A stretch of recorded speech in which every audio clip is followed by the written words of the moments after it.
Good evening, good evening. I hope I'm audible and visible.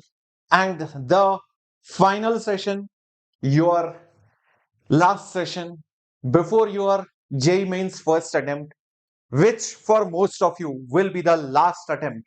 You will not bother about April attempt because you are going to score really well in the next coming few days. And that is the level of confidence that you should carry because you should not think about April attempt. The next thing that you'll be thinking is maybe boards if you are 12th, and straight after that is just JEE Advance. So, my dear warriors, are you ready to see the carbon copy paper, the most expected questions, the sure shot model questions with me? All of you wanna come? Hi, Frederick, Vaishnavi, Karthik, Pranav, Lewis, Lakshmi, Amruta, Dhanish, Parvana, Mohana, Anvay, Alan, welcome Anonymous, welcome everyone out here. Good evening. Yes, Roshan, the last attempt for your JEE Mains, right? That is the confidence, and I'm pretty sure the paper is going to go great. And for all the Sigma batch students, we are conducting a special session at 9:30 for all of you. We are all meeting all the three teachers. Yes, Diksha ma'am and Namrata ma'am are here in Bangalore. I'll be meeting them tomorrow in office, and we'll be conducting the paper discussion sessions live from our office, from our studios, along with the paper reactions, along with the difficulty level analysis, expected cutoffs, everything on this channel. The sessions will be scheduled over here, right? So let's begin. And I hope you are all geared up, ready for this particular most expected session, right? So after this, Namrata ma'am or Diksha ma'am will join in, and then the third paper. Okay, so let's start. 25 questions with your captain's chairs. Thank you for liking your favorite physics master teacher, Captain, going for the one last time before your JEE Mains, right? Here we come. The first question. If force is equal to alpha by density plus beta cube, then the dimensional formula of alpha and beta. This kind of pattern was very common in the past many years. And let's see how do we solve it. Okay. So first of all, they have asked alpha and beta separately. Sometimes they ask alpha into beta. Sometimes they ask alpha by beta. So once you find alpha and beta, it can be easily found. So if you notice over here, beta cube is added with density. So the dimension of density should be the same as the dimension of beta cube. Okay, because only then they can be added. Density is mass raised to 1, L raised to 3. So this is nothing but beta cube. So if I take cube root, it will be m raised to 1 by 3, L raised to 1. Time will be anyways not there. And this will be equal to beta. So see, where is it like that? M raised to 1 by 3, L raised to, sorry, this is minus 3, right? So sorry. So this will be minus 1, my bad. Mass by volume. Yeah. So m raised to 1 by 3, L raised to minus 1, T raised to 0 is there here. I can see over here. I think this is printing mistake. This is not there. So either B and C. Now out of B and C, how do I decide?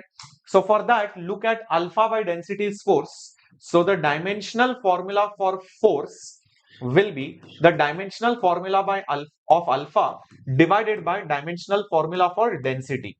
Force is m raised to 1, L raised to 1, T raised to minus 2. Alpha, I do not know. Density is m raised to 1, L raised to minus 3, mass by volume.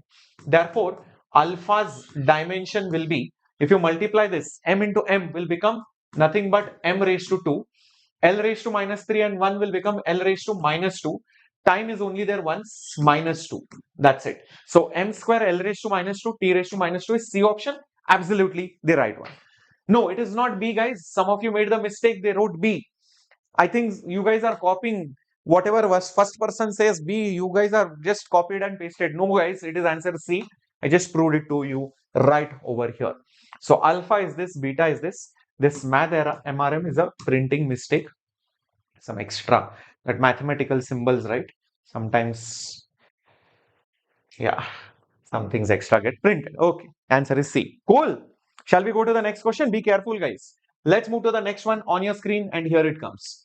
The magnitude of the two vectors A is more than B. The maximum resultant is n times the minimum resultant. Then the ratio of the magnitudes of those vectors A and B is how much? Come on, start solving. Keep your pen and paper handy. Rough book, rough sheets should be in front of you. Start solving. The question comes, you should not think too many things. Straight away to the point, straight away to the question, start solving, guys. Yeah. Now, what is the meaning? The maximum resultant is when the vectors are parallel, and the maximum resultant is obviously A plus B. The minimum resultant is when they are anti-parallel, and that will be magnitude wise A minus B, because A is more than B, and this is n times of this. That's all what they have told. So therefore, A minus NA will be equal to, if you want to write it like that, or else you can shift A on the other side and B you keep it here. So NB, if I take it on the other side, it will become plus NB. Here we will have plus NA, and this A on the other side will become negative A. So B can be taken out common, it will become 1 plus N. A can be taken out common, it will become N minus 1. So if I take B over here, so it will become A by B. N minus 1, I will bring it down. So 1 plus N by N minus 1. So A by B is equal to N plus 1 divided by N minus 1. N plus 1 by N minus 1 is the D option, absolutely the right one. Very good. No, it's not C. It is D, man. Yeah, it will be D. Yes, tomorrow paper discussion is happening on the channel. We'll start off at 1 o'clock, 12 o'clock. Around we'll start with the paper reactions based on our students and others who are going to reply to us on our chats and etc. And also our admin staff will be there outside some of the centers taking in some reactions. So we'll tell everyone how the paper was, around 12 o'clock. So be there. And 1 o'clock we start with the memory based questions, because we do not get printouts of what the actual questions are. So yeah, fairly models, you will understand what kind of questions have been coming, especially for the further shifts, right? Okay, ready for the next question, guys? Coming up on your screen, here it comes. All right, did in mechanics session. Okay, the displacement x and time graph is shown. The average velocity in first 10 seconds. Average velocity, guys, is asked in the first 10 seconds. Okay, think and tell me. Velocity average means it is displacement by time. Now, displacement is final position minus initial position divided by the time. Final position at 10 is nothing but 60. So this is nothing but 60. Initial position is at t is equal to 0, which is nothing but 80. Time taken is 10. So it will be minus 20 by 10, which is minus 2 meters per second. But they have asked the magnitude in a way, I feel, because all the answers are positive. So it should be option A. So when such things happen, you get a negative answer, but none of the options are negative. Don't get scared, mark the positive value. Okay. If it is bonus, it will get as bonus, but otherwise just give the positive value. Especially, forget this, that scenario where Faraday's law is there, minus d phi by dt. Many times you get negative answer, but in the options, all answers will be positive. So ignore that negative sign. They are asking you the mod value or positive value. Okay. So keep that in mind. Ready for the next question, guys? Coming up on your screen. Okay, here it comes.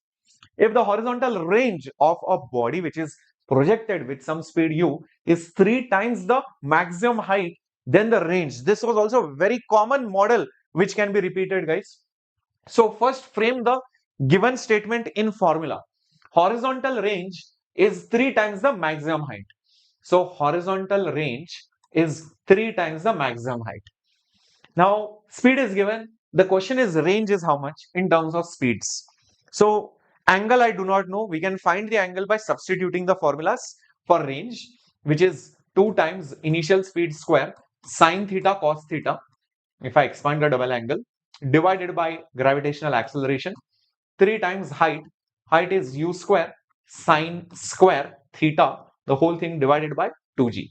Now let's see, a lot of things will definitely get cancelled, like this g and this g, sine theta and this sine theta, u square and this u square will also get cancelled. So I'm left with 2 times of cos theta on the left hand side and 3 times of sine theta, whole thing divided by 2 on the right hand side. Correct? So from this we can find tan theta. So take cos below, 2 2's are divided by 3 will be sine theta by cos theta. So my dear warriors, our tan of theta will be 4 by 3. Now 4 by 3 means it's very obvious what is theta. Theta is nothing but 53 degrees. Once I get answer is 53 degrees, we can easily find out the range.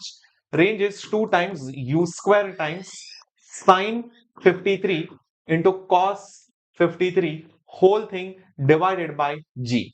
So 2u square by g is there. What is sine 53 and cos 53, guys? Yeah, come on. What is sine 53 and cos 53? Yes, sine 53, 4 by 5, cos 53, 3 by 5. So 4 3s are 12, 12 2s are 24. So 24 u square is there. 5 5s are 25. So 25 is there with the g. 24 u square by 25g is the D option, which is absolutely the right answer. And many of you have spammed the correct answer. I'm really proud of all of you. Very good. Keep it up. Amazing. Parvani, Arivasu, very good. Rishik, Anirudh, excelente. Srivatsan, amazing. Sanjita, amazing, amazing. Next one on your screen, here it comes. The breaking strength of a rope is 4 by 3 times the weight. The breaking strength, then the maximum acceleration with which the person can climb up is how much? Draw the free body diagram. This kind of questions also asked with monkeys. So monkey going up, monkey going down, person climbing up, person climbing down, person holding somebody's I don't know, monkey's tail, that kind of question in H.C. Verma. So those kind of questions, guys, these are. So this is our person and he's climbing up. Okay, and if he's climbing up with some acceleration like this, there must be some forces acting on that person. So obviously his own weight will be downwards, which will be mg. The only force which will be acting up is the tension, because if he pulls the rope down, the rope will pull him up by Newton's third law, action reaction. He pulls the rope down, that manifests as tension, that tension will pull him up. Okay, reaction. Okay, so we can say tension minus mg, because he's going up, this should be more than this net force, is equal to m times of a. It's clearly mentioned the breaking strength of a rope is 4 by 3 times of the weight. That means the maximum tension you can get is 4 by 3 times of mg. Minus mg is equal to m times of a. 4 by 3 minus 1 is 1 by 3. So it will become mg by 3 is equal to m times of a. Therefore, cancels and it will become g by 3, which is C for your Captain Shreyas, guys. That should be the right answer. Yes, very good, very good. Very good, Parvani, very good. Angara, very good. Excellent, Manoj. Proud of all of you guys. Amazing, amazing, amazing, amazing. Let's go to the next question on your screen, and here it comes. What happened? This one.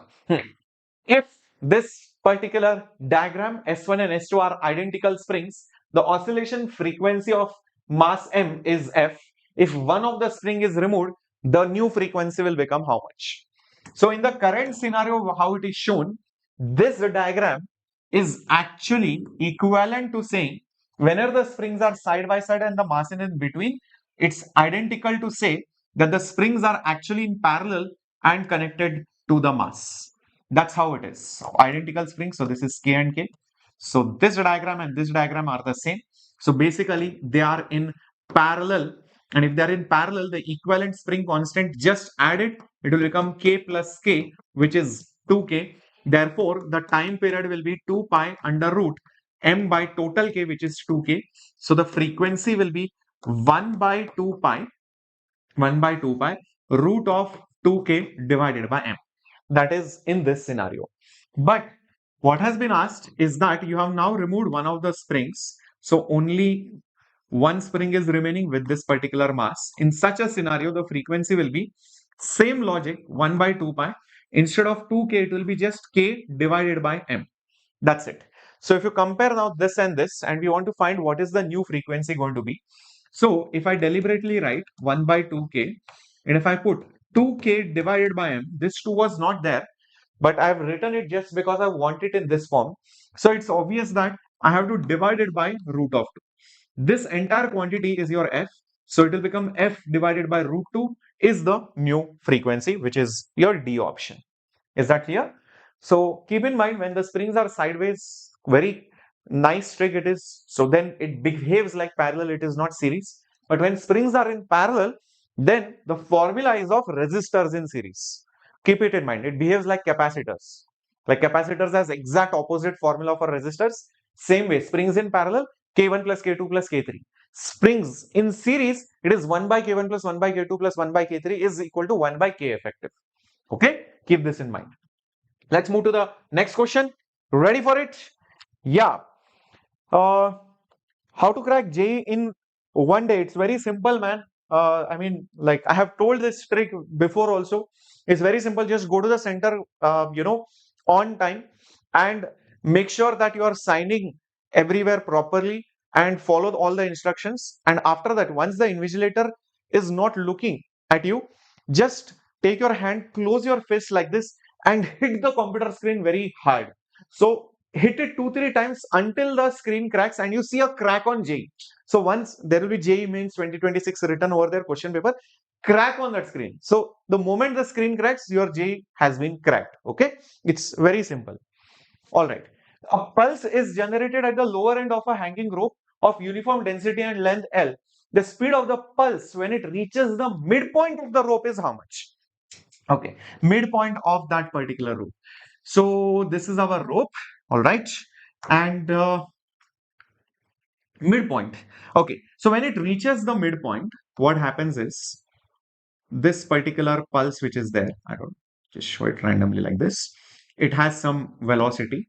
This velocity will definitely depend on the tension at that particular point. Now the tension at that particular point will be supporting the weight of the rope below it, weight of the rope below it, exactly half of the rope, because this is the midpoint. So it will be nothing but mg divided by 2. I will need it for the problem solving. Okay, so speed is asked. Speed is root of tension divided by mass per unit length. Our tension is mg divided by 2. Mass per unit length is total mass by total length. Okay, so mm cancels, so it will become g by 2 divided by 1 by L. So L goes on the top, 2 comes below, so it will become root GL divided by 2. So root GL divided by 2 is C option. Is that right, everyone? Yeah, perfect. Yeah. How to crack the world in one day? It's even more easy. Just need to visit North Korea and just press couple of buttons there. They have nice ICBMs, if you know what it is. That's it. The whole world gets cracked after that. And exams also can get cancelled very easily. So if anybody wants to cancel exams, just need to visit some websites, or probably if you can arrange a trip to, North Korea and press some buttons, there is one very funny guy out there whom you can contact, and yeah, just brainwash him a little bit, and he presses few buttons and just turn the key and you have some ICBMs out there. Okay, very simple. All right. Okay.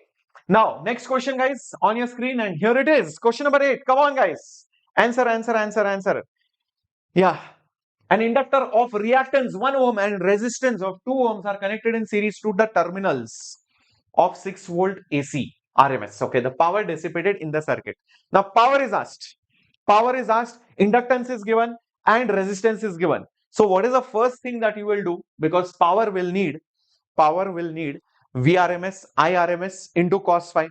VRMS, IRMS into cos phi. You don't know IRMS, you don't know phi also. So first thing we'll find out is what is the impedance. From that only we can find out anything that we need. All right. Now impedance Z will be root of R square plus XL minus XC whole square. That is the generic formula. In this case, resistance is given as 2, and XL is given 1, XC is 0. Okay, so this will become nothing but root of 5. 2 square is 4, 1 square is 1, so 4 plus 1 is 5. So impedance is root of 5 ohms. Till this point absolutely clear.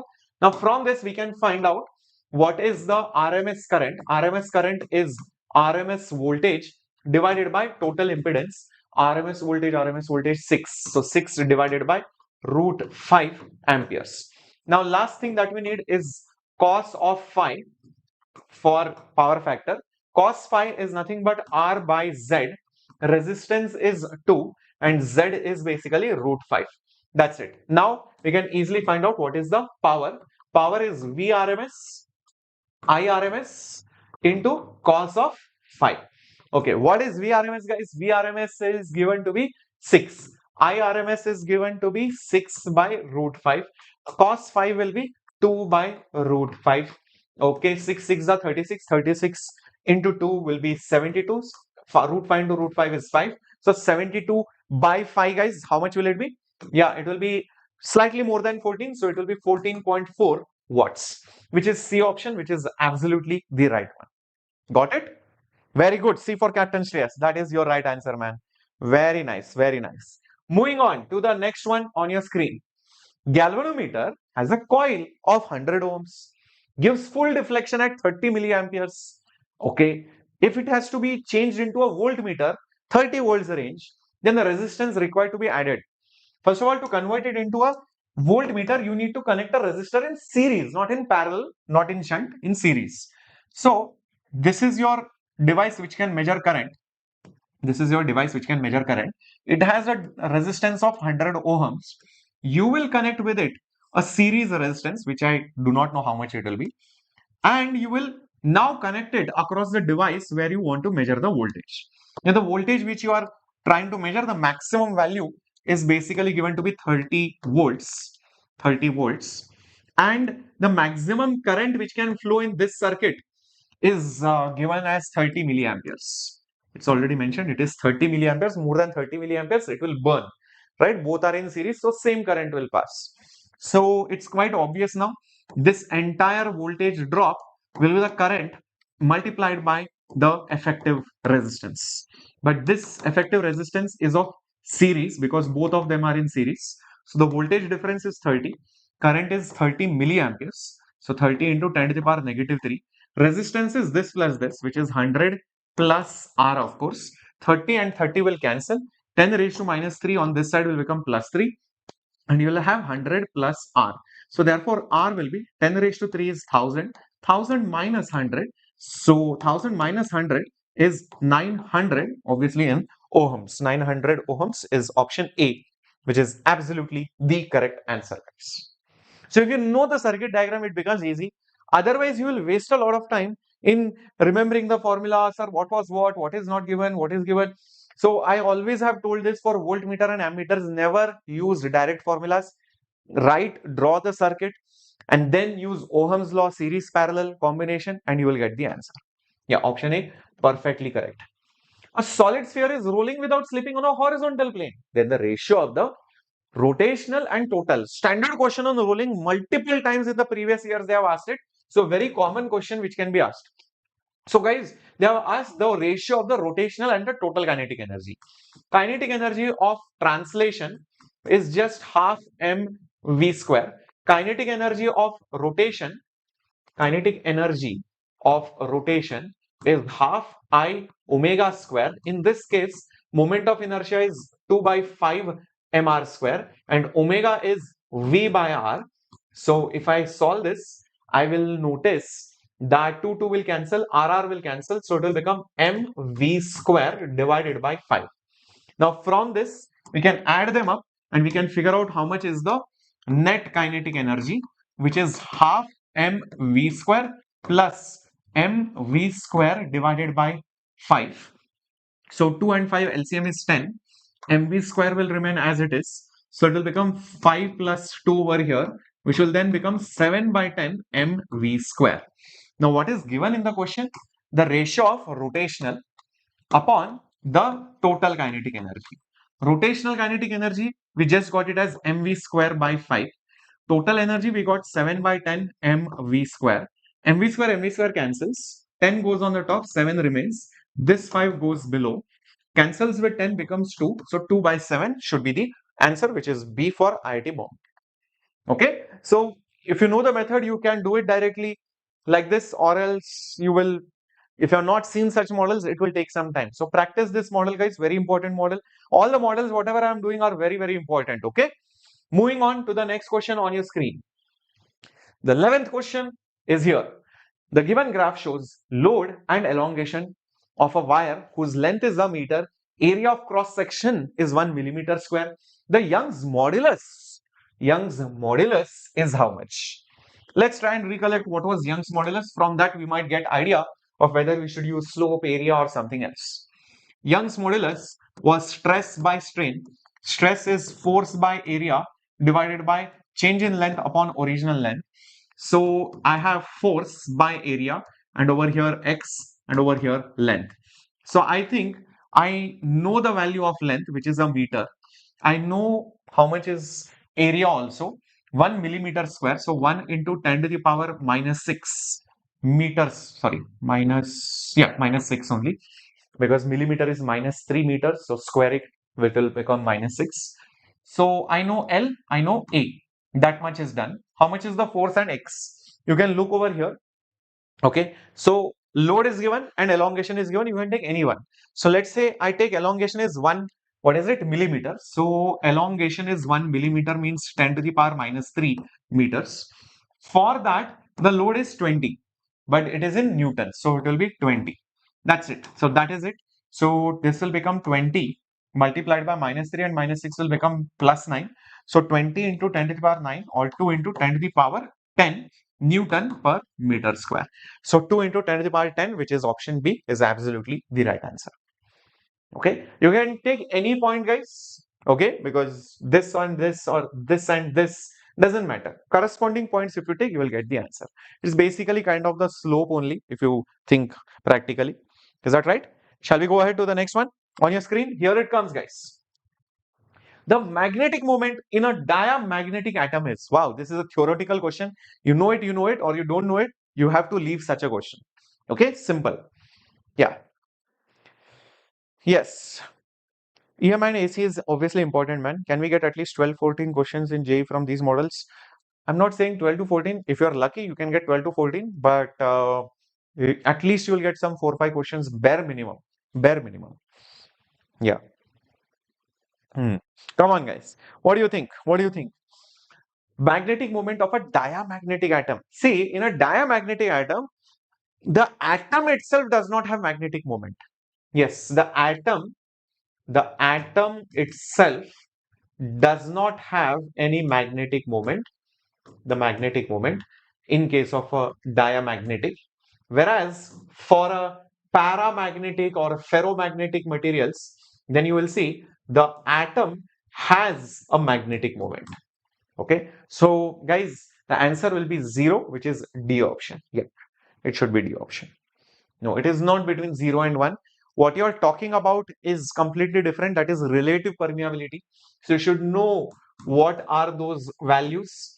So ferro, para, dia, right? So guys, if you are talking about relative permeability is less than 1. Here it is more than 1. For ferro, it is much, much more than 1. If you are talking about susceptibility, here it is negative. Here it is a small positive number, and here it is a large positive number. All that differentiation characteristics, know it, because one of them might be asked. Okay, whether it weakly repels, weakly attracts, okay, what happens, that might be definitely asked. Theoretical concept on dia, para and ferro. Okay, a cyclic process ABCD is shown. ABCD, P versus V graph. Which of the graphs represents the same thing? This conversion graphs also is very important. Sometimes they ask you work done, sometimes they ask you heat, sometimes they ask you which of these processes corresponds to what in a thermodynamic cycle, in a match the following. So these are common kind of models in your JEE examination. Now, always try to eliminate options in such things. Don't try to draw the entire graph. Try to go corresponding, one by one. Say, for example, you start with A to B, or let's say B to C, whatever. So A to B is basically isobaric process. So pressure should be same, isobaric. So A to B is isobaric. Yes. A to B is isobaric. Yes. A to B is not isobaric. So this is gone. A to B is isobaric. So yes, this is also okay. So at least C option is out of the picture. Next, focus on the next one, which is C to D. C to D is isochoric. C to D is isochoric. So C to D is definitely not isochoric. So D option goes away. C to D, you can see pressure is constant, gone. C to D might be isochoric, because you can see over here these lines, can you see that, guys? Yeah, that pressure will be directly proportional to temperature if volume is constant. Yeah, so it has to be a straight line graph. So A and B both are right. Now I'll tell you looking at B to C and A to D will not help me with the answer because C and D have got eliminated. Either it is A or B. The shape is the same. So the only thing different is the direction. The direction. Now many people are confused between A and B. I can see that already in the chat box. Very good. I expected that. So it's a very good question because you have to figure out the direction, clockwise or anti-clockwise. Don't say, sir, it is clockwise here, so this will be clockwise. Guys, the graphs are only completely different. So think carefully between A to B, or let's say from B to C. From B to C, observe what has happened. From B to C, the pressure at C is less than pressure at B. You are going towards a lower pressure area. Pressure at C is lower than pressure at B. Pressure at C is lower than pressure at B. Yes, this is true. And you are going from B to C, not from C to B. So this gets eliminated. This has to be correct because you are actually going from B to C. Can you see that? It becomes very evident. You are going from B to C. So A option is obviously the right answer. Yeah. All right, everyone. Perfect. Clear? Shall we go ahead to the next one? On your screen, here it comes. The heat supplied to a gas at constant pressure is this much. If the volume of the gas changes from this point to this point, then the change in the delta U is asked. Work done can be found. Heat is also given. So let's find out how much is the work done. Work at constant pressure is P delta V.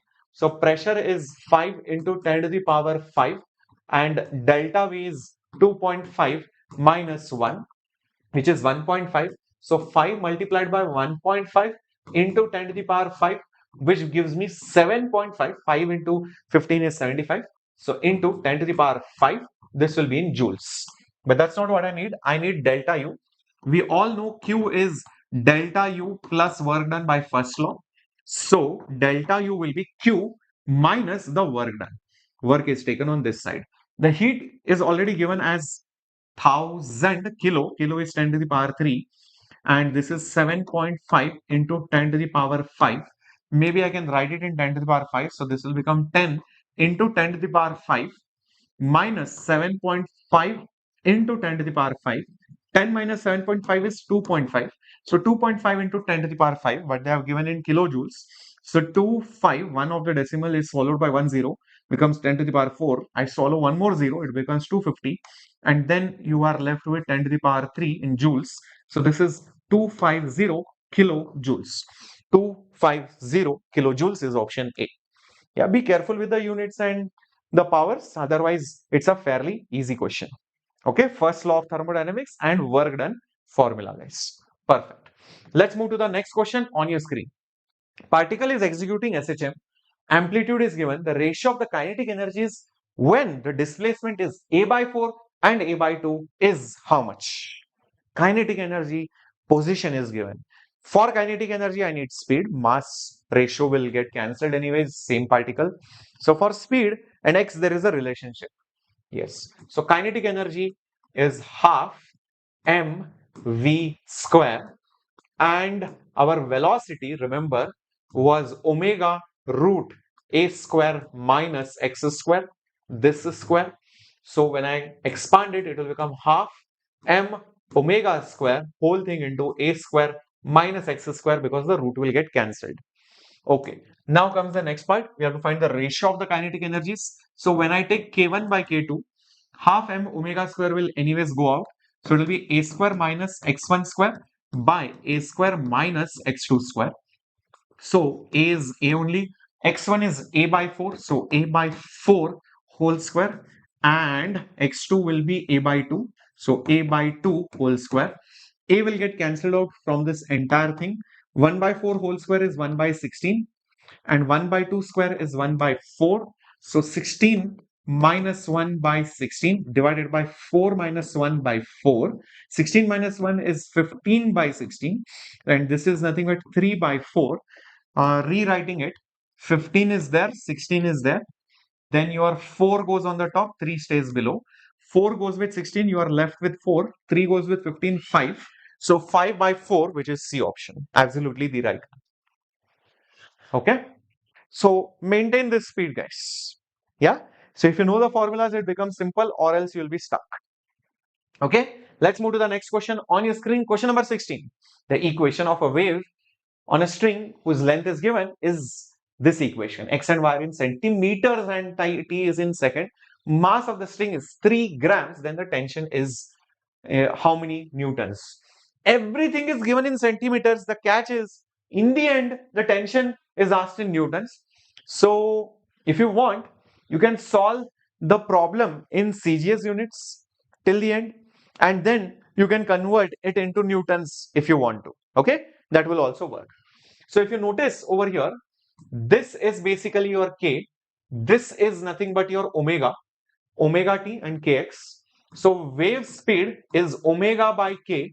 Omega is 20, k is 5 into 10 to the power minus 3. So this is nothing but how much?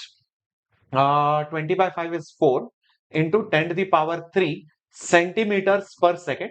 If you want, leave it as it is, or if you want, you can convert it in SI units also. No harm.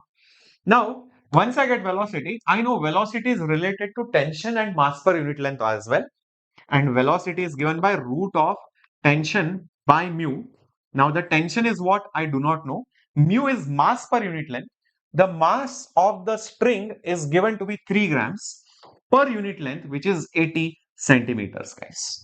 All right. But this V is nothing but 4 into 10 to the power 3 is equal to 80t divided by 3. Square both sides. So you will get 16 multiplied by 10 to the power 6 is 80t divided by 3. So from this you will get the value of tension as 3 multiplied by 16 multiplied by 10 to the power 6 whole thing divided by 80. Okay. So guys, 8 goes with 16, 2 times 2 3s are 6, and one of the zeros gets cancelled, it will become 10 to the power 5.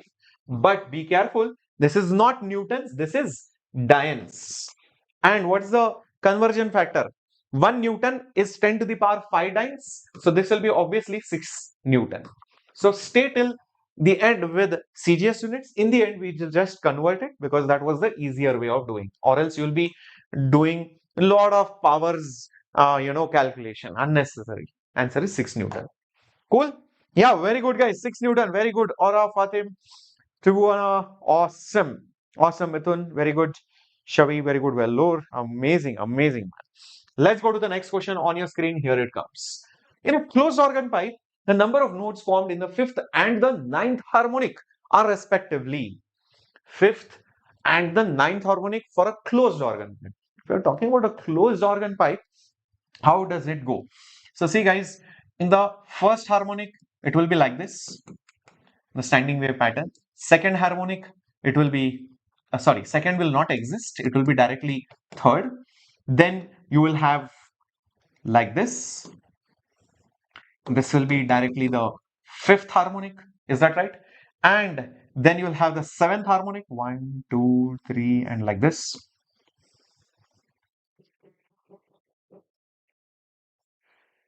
This will be the first, this will be the third, this will be the fifth, this will be the seventh, and directly you will have the ninth harmonic.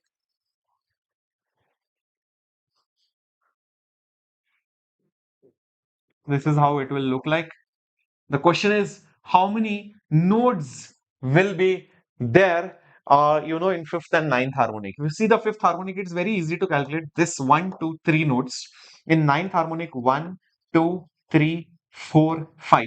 Here we have 3 nodes. Here we have 5 nodes. That's all. So 3 and 5, directly you can mark it. Don't sit and calculate some number, some formula, some mathematics. If you do that, why? If you make one silly mistake in the calculation, you are doomed. One extra thing, one thing less, gone. Better to draw. It's very easy. How much time it took me? Hardly 20 seconds. Instead of remembering and feeling like a genius with some formula and making a mistake, I better feel I draw that diagram. Is that right? Everyone? Correct? Yeah, be careful how the diagram will look like for a closed pipe. One node, one antinode always at the ends. But if it was an open pipe, both sides will be antinodes. Okay? Right. Let's move to the next one on your screen. The acceleration at some height is this. What is that?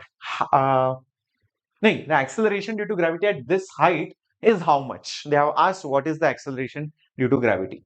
I think we have to just use acceleration due to height is g r square divided by r plus h whole square. Okay, so g is as it is, r square as it is, and r plus h is this side, so it is root 2 minus 1 times of r, and we have to square this, so it will become gr square divided by, see, r root 2 minus r and minus r will cancel, so I'm left with root 2 times of r inside and the whole square. Yeah, when you open the brackets you will see that. So this will become g r square by 2r square. R square cancels, g by 2. G is 10, so 10 by 2, so which is 5. So 5 is C option, absolutely the correct one. You need to know gravity at high-weightage, gravity at depth D, very commonly asked questions. Escape velocity formula, very common. Energy of satellites or time period of satellites, also very common. Okay, your Kepler's laws basically. Some standard formulas they will ask multiple times. That's what I have seen. Okay, cool guys. Shall we do the next one on your screen? Here it comes. The images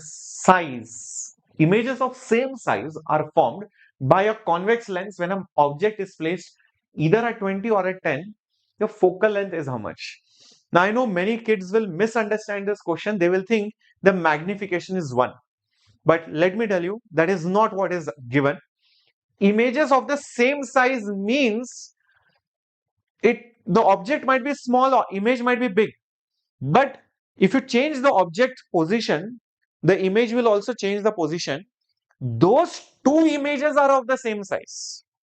It's not that the image size is object size. The two images which are formed are of the same size, but they can be different from the object size. Got it? Yeah, that is the meaning of this. Oh, so let me try to remember the formula of magnification. If you remember it, very good. If you don't, I'll just tell you how you do it. 1 by V minus 1 by U is equal to 1 by F. So from this you find out how much is V, which is 1 by F plus 1 by U. Taking LCM, it becomes F plus U divided by FU. If you just find out V how much it is becoming FU by F plus U. Now from this magnification, which was V by U, will become V is this whole thing, FU divided by F plus U, and 1 by U is over here. So it will become F divided by F plus U. Now, once I get magnification, if you know this formula, well and good, else very easy to derive it. Now, because images are of the same size, the magnification magnitudes are the same, but signs will be opposite. One will be erect, one will be inverted. That's the only difference. One will be real, one will be virtual kind of thing. So M1 will be minus M2. So M1 will be F divided by F plus. Okay, what we are going to do? F plus 1 is minus 20, object distance, is equal to negative F divided by F plus minus 10. Object distances are clearly mentioned, 10 and 20. So instead of U, I'm putting those numbers. Okay, so FF just got cancelled, as you can see right over here. Okay, so 1 divided by F minus 20 is equal to minus 1 divided by F minus 10. Cross multiply. F minus 10 is equal to minus F plus 20. F comes on this side, it will become 2F. This will become 30. So F will become 30 by 2, which is 15. So 15 is D option, which is absolutely correct. So once you realize this is what is the meaning of images of the same size, it becomes easy. Otherwise, you will get completely different answer. Is that amazing? I hope you loved the question, guys. Yeah, everybody loved the question. Very nice. Moving on to the next one. The principal section of a glass prism, that means the cross section. It's an isosceles triangle with AB equals to AC, and AC side is silvered. Okay, fair enough. And then ray of light is incident normally on AB. After two reflections, it emerges from the base BC perpendicular to the base. The angle BAC of the prism. Very nice question, guys. Lot of geometry will be involved. Those of you who hate geometry, please leave this question. Else, you are going to absolutely love this question if you love geometry. So this is ABC isosceles triangle. So the base angles, let's say I call it theta, will be same. The angle of the prism A, this is not that point A, this is the angle of the prism A, will be unknown. It is not 60, it is isosceles. Okay, what is given? As per the question, the ray of light is incident normally on the face AB. Side AC is silvered. So this side is basically silvered. This side is basically silvered. This is the mirror. So that's why it reflects. And it gets internally reflected most likely over here. And that's when it comes out of BC. So it goes like this, straight. Okay. Normally, guys. It will go normally like this. And after that, it will get reflected over here. Reflected over here. And then again, it will come down like this. This is how it's going to come out. Yeah. That is the correct path which will be taken. See if this is absolutely clear, guys. Okay, this is the diagram. I'll just draw a little small because I might be needing a lot of space. Okay, now let's draw perpendiculars because we'll need it. So let me just draw perpendiculars over here. Also perpendiculars over here. Do not forget laws of reflection should be followed. Okay, laws of reflection should be followed. Okay, first of all, this angle is obviously 90 degrees. This is also 90 degrees. So here, because this is 90, incident angle is 0. So internal angle will also be 0. Don't say it is 90. Internal angle of refraction at the first surface is 0. So R1 is 0. If you remember internal angles of a prism, this will be that internal angle of that prism. This will be R2. R1 is 0 anyways. And there is a formula which says A is R1 plus R2. So R1 being 0, R1 being 0, so R2, I just got it to be equal to the angle of prism. Anyways, I could have got it even without these formulas, guys. Forget all these formulas. Even if I do not know this, I can still get it by simple logic because this is 90, this is 90. Okay, you can see that right over here. Forget all this.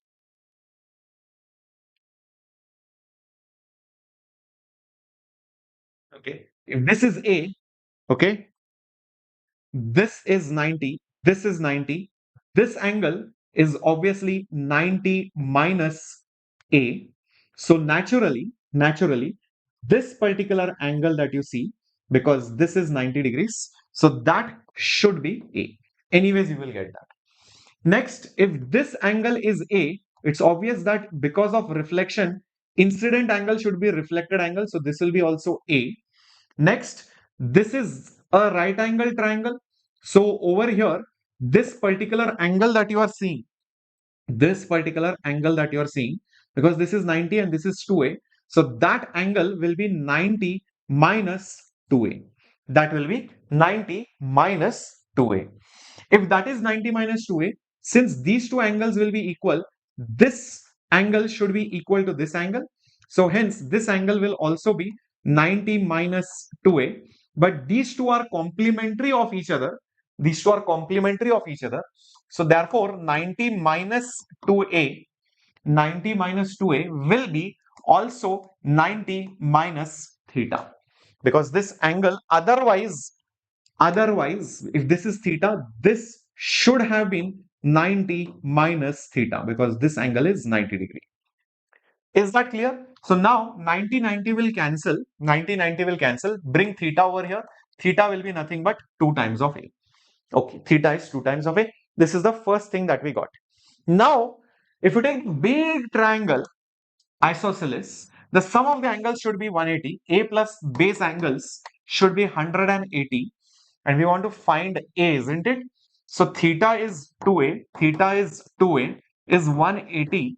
So this will become 5A is 180. So A will be 180 by 5, which is 36. 36 degrees should be the correct answer. Let's check it out. Yes, it is absolutely correct. What a beautiful question on pure geometry. How many of you love this question, guys? Yeah, nice question. Pakka. Let's go, guys, to the next question on your screen. Here it comes. Question number 21. The series LCR circuit is given. Voltages across capacitor, resistor, inductor are in 2:3:6 ratio. The total voltage AC source is 240 volts and the voltage across inductor is. Total voltage is given, VL is asked, and their voltages are also in a ratio. So let's do one thing. Let's assume certain things. Say for example, voltage across, let's say, what is it? Capacitor. Voltage across capacitor is 2x. Then voltage across next is resistor will be 3x because of the ratio 2, 3, and 6. Capacitor, resistor, and inductor. Voltage across inductor will be 6 times of x. Okay. Now let's go to the generic formula for net voltage. Is nothing but VR square plus VL minus VC whole square. The net voltage is 240. Okay, what is the voltage across a resistor? It is 3x. So put 3x whole square plus VL minus VC 6x minus 2x and square it. All right. So this will become 9x square plus 6 minus 2 is 4. 4 square is 16. So 16x square. 9 plus 16 is 25. 25 is a perfect square. Goes under the root. So it will become 5x is equal to 240, guys. So what is the value of x that I'm getting? 240 divided by 5, which is nothing but 48. Okay, so if I got 48, the last thing that I need to do is find out VL. VL will be 6x. So 6 multiplied by 48, guys. How much is it? Come on. Very good. D option, 288. 8 6 are 48. So the number should end with 8. Don't even have to sit and calculate. 288 volts. Yeah. Correct? 8 6 are 48. So the final answer should end with 8. There is only one option which ends with 8. So even without calculating, you can mark answer D here. So that's how you can save time in calculations in the actual examination. Cool. Let's go to the next one on your screen. Here it comes. A capacitor of some capacitance is charged with the 60-volt battery and you are disconnecting it, and then it is again connected in parallel with another 1 microfarad. It's 1. Then the potential difference across the plates of the 2 microfarad capacitor, which will be also same as the 1 micro because they are in parallel anyways. So let's draw the diagrams. So this is my 2 microfarad capacitor, which is now connected to a battery of 60 volts. The moment I do that, there will be a charge on that capacitor. This charge will be C into V. Capacitance is 2 micro, voltage is 60. So this will be 120 microcoulombs. That is the charge. Now you disconnect that battery. So the charge of plus 120 minus 120. Plus 120 microcoulomb and minus 120 microcoulomb still stays on the 2 microfarad capacitor. You are bringing it close to another capacitor which is right now having no charge, whose value of capacitance is 1 microfarad. You have not yet connected it, but we are going to join it. But one thing is clear, once I join them, it will become a parallel circuit. Yeah, these both will be in parallel, right? So 2 plus 1 is basically 3 microfarad. Yeah, 2 plus 1 will give me 3 microfarad since they are in parallel. And the total charge should be conserved. So it will still have 120 microcoulomb minus 120 microcoulomb because charge is conserved. Charge is conserved. So if you find whatever is the voltage difference here, that will be the same voltage across both the capacitors because they are in parallel. So we all know Q is CV or V is equal to Q divided by C. Charge is 120. Capacitance is 3. So it will become 1. It will just become 40 volts. That's it. This is micro. This is also micro. So they will cancel out. So 40 volts, which is C option. Absolutely correct. So it's a very standard procedure whenever you get these questions. It's a parallel circuit. So parallel capacitances act. Voltages remain the same. Charge remains conserved. Use this concept. It is very easy. Else you remember some weird formulas, it will go crazy, guys. Okay. Yeah, if you remember, we have solved these kind of things even in our previous sessions. Yeah. All right. Let's move to the next one. This is your homework question. Bulb is given. Intensity is asked at some distance. Hint I will give you. Intensity is the power divided by 4 pi r square. for a point source. For a cylindrical source, it is power divided by 2 pi r h. H is the height of the source. Okay, for a parallel source or a planar source, it is just constant. It is just P by A. Now, if you know intensity, you can also find radiation pressure. Remember that radiation pressure is I by C if it is an absorbing surface, and if it is a reflecting surface, it is 2I by C. So these questions can come in your JEE Mains examination. Okay, so I've given you the hint. Try to solve it at home, not over here now. Okay, this is your homework question. Let's go to the next question on your screen. 24th question, guys. Here it comes. The work done in rotating a bar magnet, which is initially in the direction of a magnetic field through 45 degrees is W. Additional work done to rotate it by further 15 degrees is how much? Okay. See, we know potential energy of a magnetic dipole in an external field is minus mb cos theta, and whatever work is done externally will always be change in potential energy, which means minus mb cos theta final minus mb cos theta initial. So this will be mb common plus cos theta initial minus cos theta final. So this is the general formula which I get for any work done. So if you talk about the first case, the work done is W, M is M, B is B. Initially it was in the direction of the field, so theta initial will be 0 minus cos rotated by 45 degrees, so it will be 45 degrees over here. So it will become MB, cos 0 is 1, cos 45 is 1 by root 2. So that's your W. Now in the second scenario, additional work done to rotate it by further 15 degrees. So the new work, I'll call it W prime, will be MB as it is. Initially it was at 45 degrees, so it will be cos 45 anyways, minus final angle 45 plus additional 15, that is 60 degrees. So this is going to become cos of 60 degrees. So this will become MB common. Cos 45 is 1 by root 2. Cos 60 is nothing but half. If you want, you can take root 2 common. It will look very nice now. 1 minus 1 by root 2. And MB, 1 minus 1 by root 2 is right over here, guys. Notice this. This is 1 by root 2. And now look at this. This is MB common, 1 minus 1 by root 2. That is your work. So W can come just right over here, divided by root 2. So W by root 2 is the right answer, option A. Cool. So many kids make a mistake either with the sign or with the understanding of 15 degrees. Further 15 degrees is asked. So 45 is already rotated, plus 15 will make it 60. Cool, everyone? Perfect. Shall we go ahead to the next question on your screen? Okay, let's go, guys. It is not C, it was option A. Yeah. Question 25, the last question. Meanwhile, let me just message Deeksha ma'am or Namrata ma'am. Yeah, just keep solving this.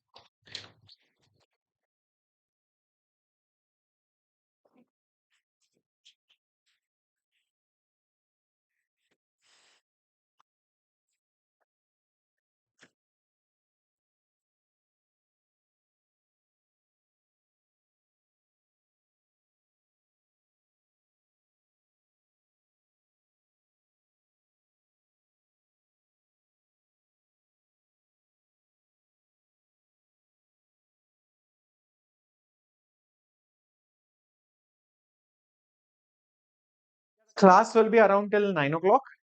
And 9:30, all the Sigma batch, Sigma crash batch, Sigma express batch, all students, we are meeting you.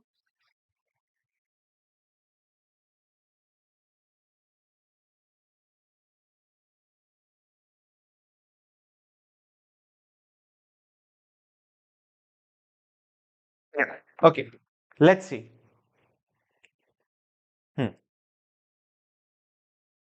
All right. So, yeah, Diksha and Namrata ma'am will be joining in shortly. They are still stuck in traffic. They just sent me some photos. Okay. All right. So, Namrata ma'am is, I think she might be ready.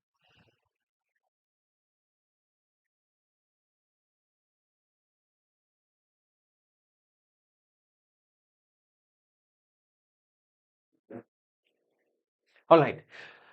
So logic gates are connected as shown in the figure, then the truth table of the circuit is okay.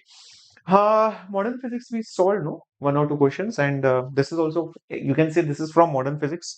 Electrostatics, I think we solved in a different way.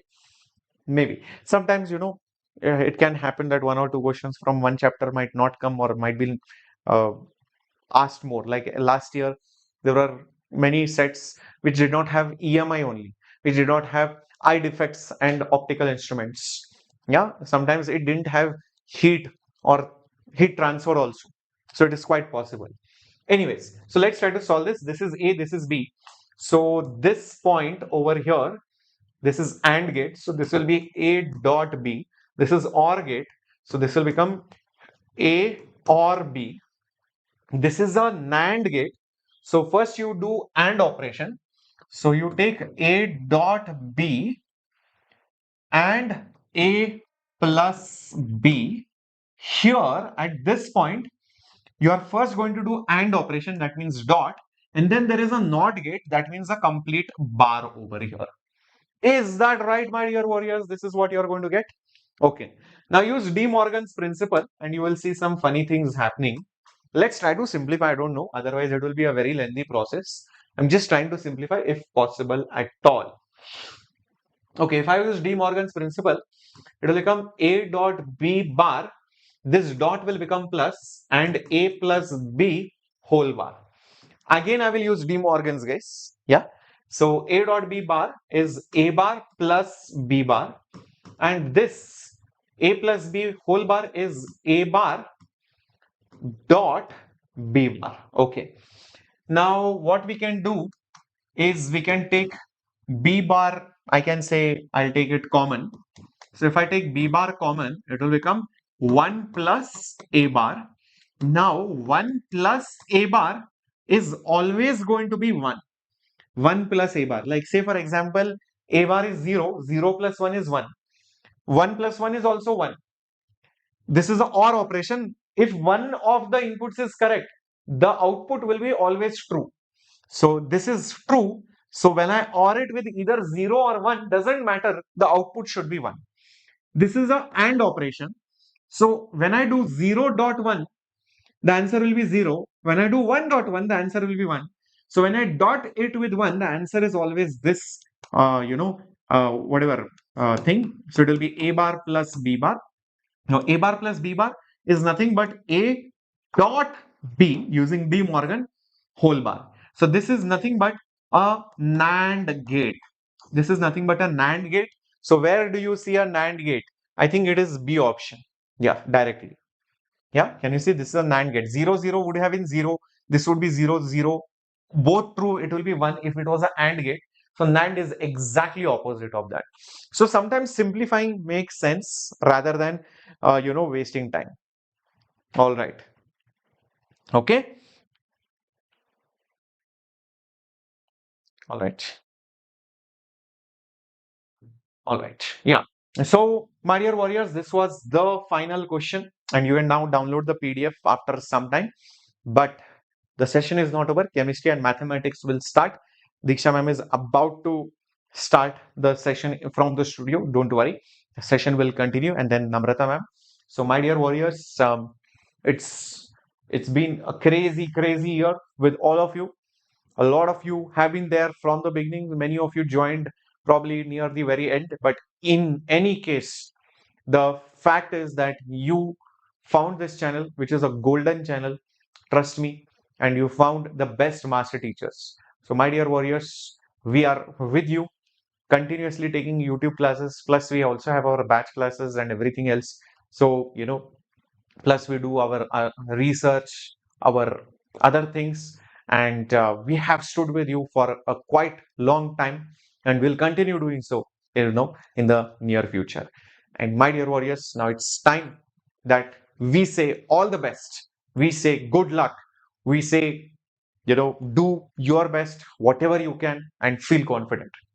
And this is the moment that I have been waiting for, because you have been war ready. You have been preparing for it. You have sharpened your tools. You have practiced your skills. Now there is nothing to fear, whatever the enemy will do. Okay, you have to remember your skills and go with full confidence. You cannot do some miracle thing over the night. So please sleep well, especially if your shift is tomorrow. And if your shift is later on, then please make sure that you are watching the sessions where we are discussing the memory questions so that you get an idea of what level difficulty, what model questions are going to be asked. Remember, there is no guarantee that the first shift is easy or difficult or the next shift is easy or difficult. All these are speculations. Just looking at history, we cannot say that future will be the same. So be mentally prepared that the paper might be very bad, very tough. Physics might be tough, quite possible. Maths is going to be tough. Maybe it might be more tough or less tough. Maybe chemistry is tough. We do not know. Look at the type of questions and remember it is the same for everyone. Remember, you are not alone in this. You need to be smart enough to figure out that, okay, if a particular section is difficult, move on to the next one. Also keep in mind, just because integer type or numeric type questions may not have negative does not mean that you bounce onto that, because those questions can be actually difficult. Okay, expect some statement based questions, match the following questions, assertion, reason, statement kind of questions may come. So be open minded and see how you are going to tackle it. Just leave a question if you are not sure. Okay, go on to the next one. Right? Yeah, yeah, yeah. We'll be taking the boards also. Yes. Yeah, you just have to we'll be taking boards, man. CBSE board examination related sessions will continue on this channel immediately. And I know a lot of 11th moving 12th students are also waiting for us to take some nice sessions for all of you. We'll be doing that. Yeah, you'll be doing really well. I'm pretty sure tomorrow, day after, whenever your session is, believe in yourself, guys, and don't think about others. Don't think about teachers. Don't think about parents. Don't think about friends. Don't think about your past. Don't think about IIT, college, NIT, nothing. Don't think about cutoffs. Focus only on the question. Many YouTubers unnecessarily are creating panic in the month of January by making videos. What is the cutoff required? What is the minimum thing required? What is this required? Which college is good? Guys, these are meaningless sessions, and many kids are wasting their time on these sessions thinking, oh, this college is there, I need to practice this much. How does it matter? Until you have marks, you cannot choose the college. So guys, please focus on your marks. Please focus on the number of questions which are attempting accurately. Try to reduce negative marks. Make the rough work proper. Don't mix and match. And when you do the rough work properly, then what happens? If you want to come back to the same question, you know where to start. Otherwise, again, you have to start from the beginning. At least some half of the work will be done, or you might get some idea of what you were thinking before. Okay? Ideally, chemistry first, then physics, and then mathematics. But don't get carried away in physics. If physics paper is difficult, then you'll get very little time for maths. But keep in mind that if your maths is your strength, you can do maths second. But try to score maximum marks in the first 1 hour. That is your golden hour. When your mind is alert, you're active, you're not strained, you're not very nervous. So that is your golden hour. Try to get at least 100 marks in that first 1 hour. Okay? Right. Okay. Cool. All the best. Now Diksha ma'am will be joining in. Bye bye. This was your Captain Shreyas signing off.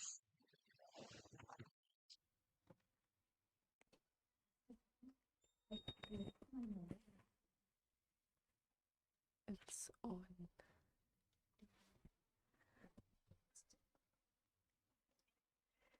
It's here.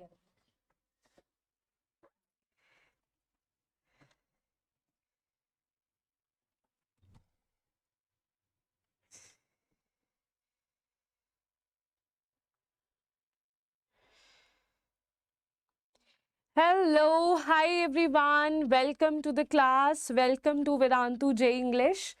Do let me know, everyone, if I am clearly visible and audible to all of you or not.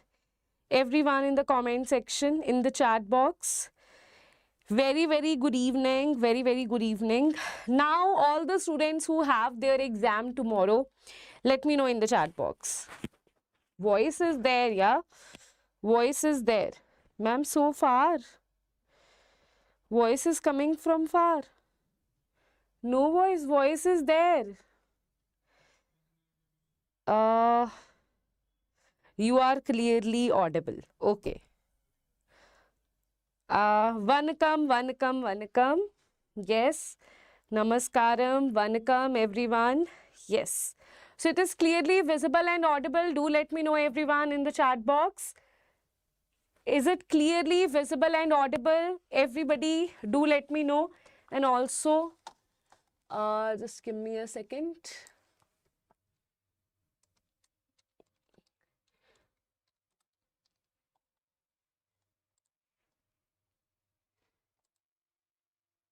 Yes.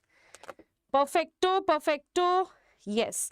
So everyone who have their exam tomorrow, I know so many things are going in your head, right? And I'm so proud of you that you are here.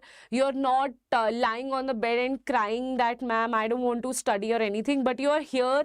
You want to revise the, topics from the questions. So that is firstly clap for yourself for that, right? Because very rare students do that. Otherwise, students, what they do, they sleep and they say, okay, I am very demotivated, and they take that demotivation into their, like, into their head, and that is why they end up in a they end up stuck in a loop where they are not able to get out of it, and they are like, okay, now I'm forgetting everything, right?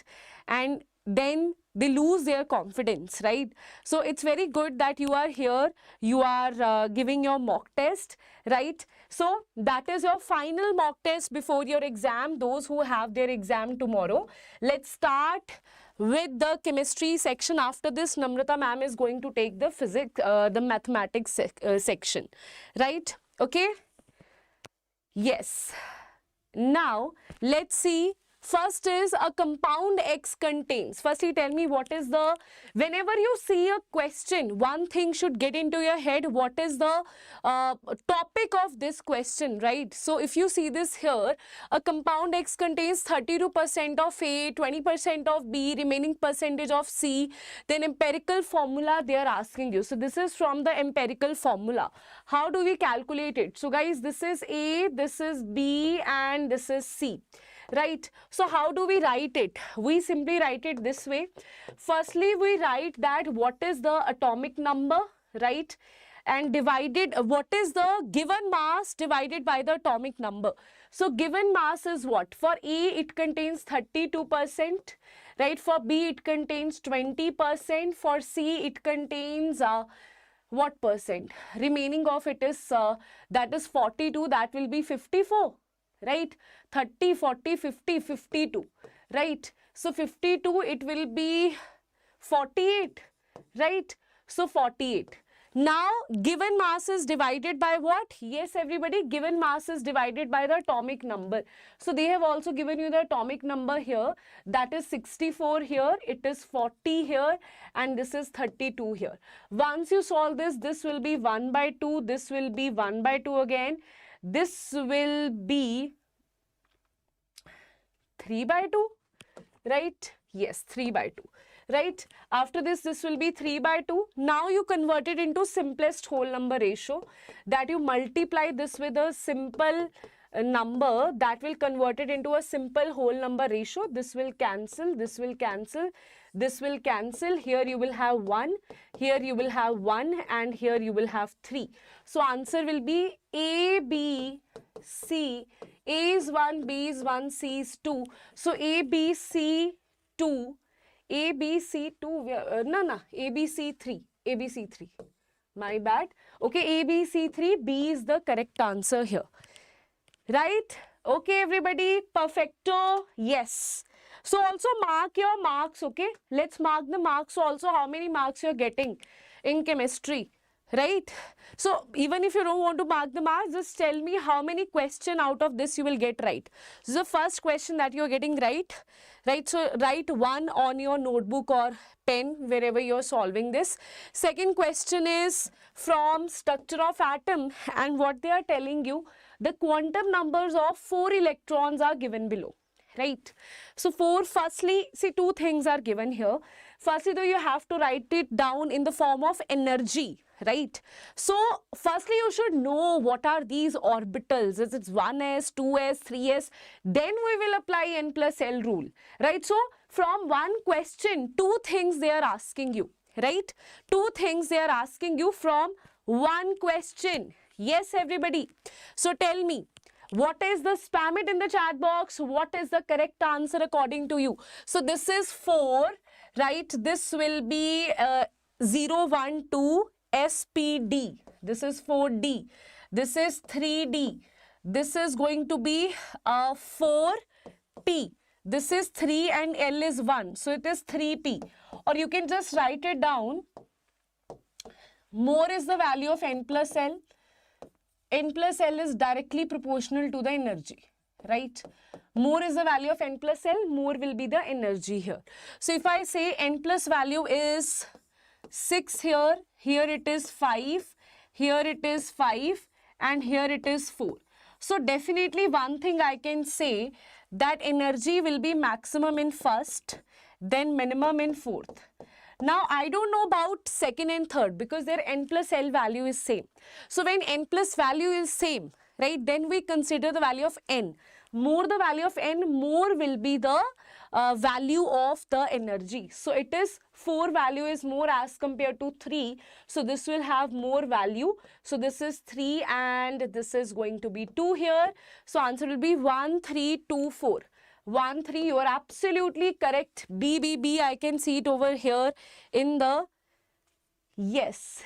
Me and Namrata ma'am, we both are in Bangalore right now. Right? Okay? Yes. Now, let's see the next question here. Acha, tell me, what is this question? Like, what is the topic? Firstly, whenever there are mixed questions, right? First in the exam, one thing is, if you don't know which chapter, which topic, then there is no sense of wasting your time on that topic, on that question, right? For when you have your exam, it doesn't matter that you have gained marks from easy question or difficult question. What matters is you have gained those 4 marks. Whether it is from a very easy question or it is from a very difficult question, it doesn't matter. Yeah, that is the reality. It doesn't matter, right? So first you have to see whether this is under the category of easy or difficult or medium level.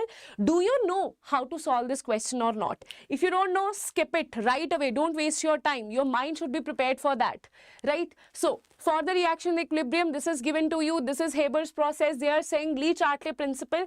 They are saying favored in the forward direction. See, use of catalyst. Catalyst has no effect on any reaction. So this you will mark cross. Then decreasing concentration of N2. See, if I decrease this concentration, then N2 will be like, why you did this to me? I'll increase my concentration. So it will go in the backward direction. So this is also not correct. Next is low pressure, high temperature and high concentration of ammonia. Okay, see, pressure is directly inversely proportional to moles. Remember, I'll tell you what I mean by that. So, this is moles, gaseous moles I'm talking about. So, what I mean by this simple thing is, when I say that I want to decrease the pressure, so when I'm decreasing the pressure, this should increase, right? This should increase means the reaction will go in that direction where number of moles are more, right? So number of moles are more. Here number of moles are 1 plus 3, 4. Here it is 2.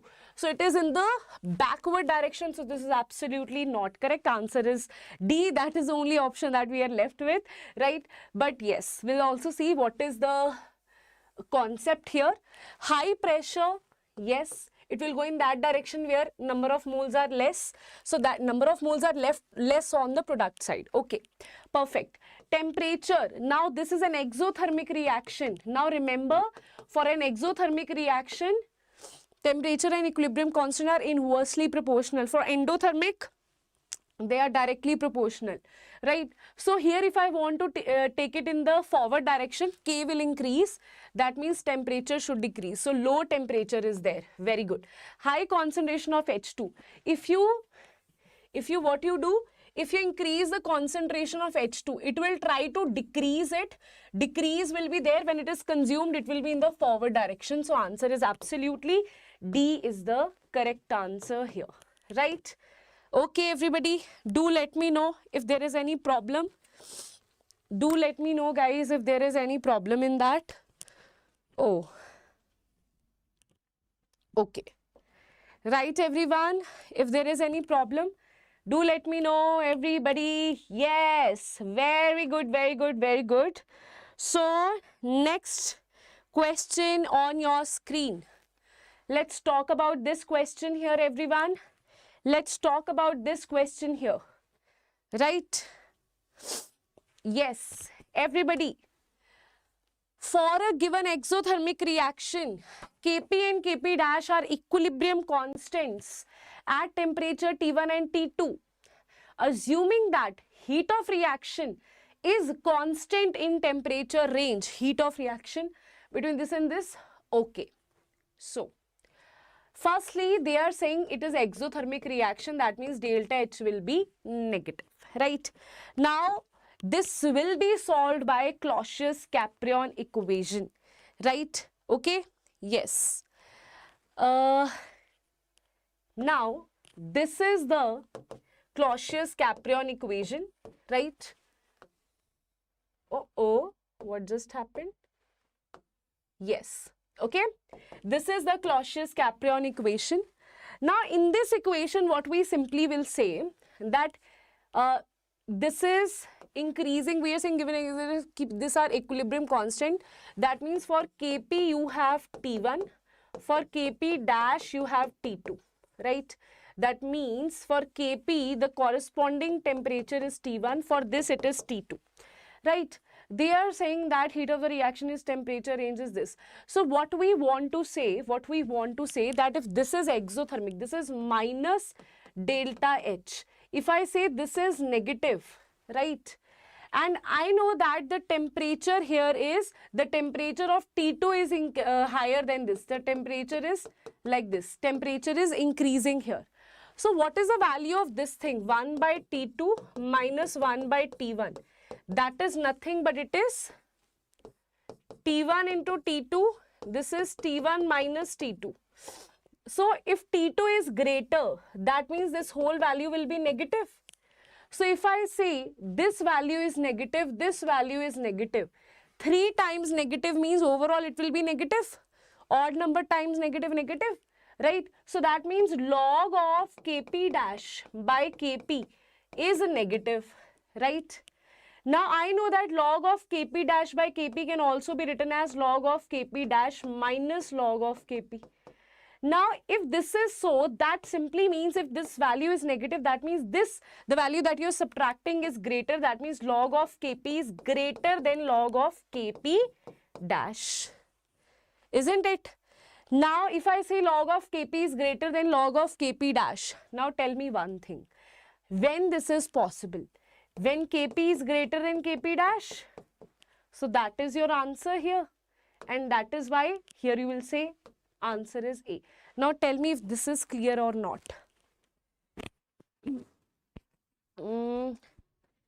I don't know. Here the voice is coming out to be correct.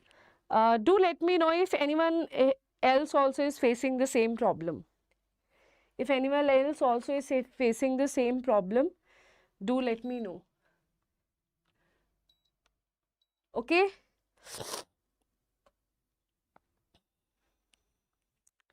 Yes.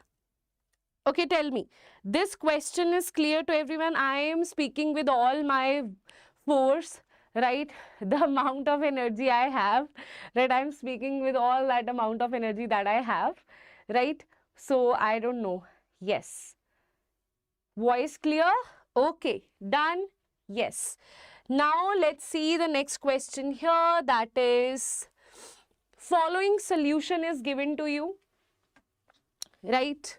Now, this will take a little bit time to solve it because you have to verify all the all the options here. So, it is said that following solution were prepared by mixing different volume of NaOH and HCl of different concentrations, right? So, what you have here, they are saying HCl and NaOH. Now, that means they are asking you pH of which of the following will be equal to 1. Now, tell me one thing. How do you measure the pH of strong acid and strong base? You say that H positive of the solution or OH negative, let's say strong acid have more N1V1, you can say NV of acid. If NV of acid is greater than NV of base, right, then we say pH, H positive of that solution will be N1 of acid, right? Here I'll write N1V1, here I'll write N2V2, N1V1 minus N2V2 divided by V1 plus V2, right? If I say, ma'am, base has more normality into volume value, so base, if it has more value, in that case you will subtract base from acid, right? But here it will be calculation of OH negative. That will be N2V2 minus N1V1 divided by V1 plus V2. Okay. Firstly, you should know about this thing, that this is the concept here, right? Now we'll see that how to solve this question. So simply, see, don't convert it into liter and then don't get into that. Just calculate millimoles here, right? So basically, we are calculating the number of moles here. So what I'll do, this will become 6 and this will become 4. So acid has more. This will become 5.5. This will become 4.5, right? This will become this will become 515, right? 51 and then it is 25, 5, 5, 25, right? 15 and this will become 5, right? Then this will become 10 and this will become 10. Now, when I say pH, they are saying that which one of them will have pH equals to 1.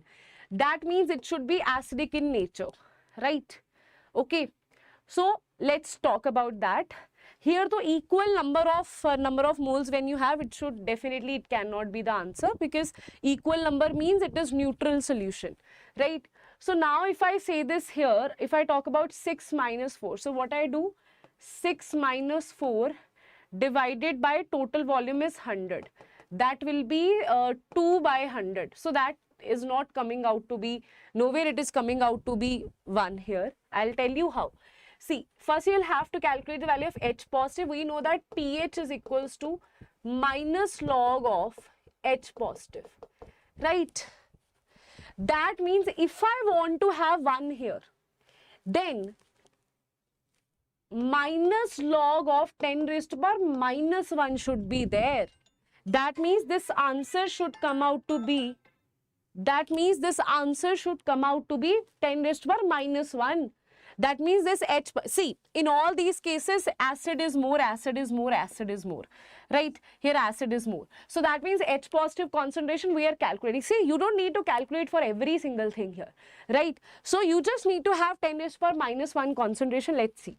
Here, so definitely it was not coming out to be 10 raised to power minus 1. Let's talk about this one. This is 5.5 minus 4.5 divided by, this is 55 plus this is 100 only, that is 1 by 100, that is 10 raised to power minus 2. We need 10 raised to power minus 1, right? So this is also not possible. So this is the only possibility. This is 15 minus 5 divided by 25 plus 75. Total volume is 100.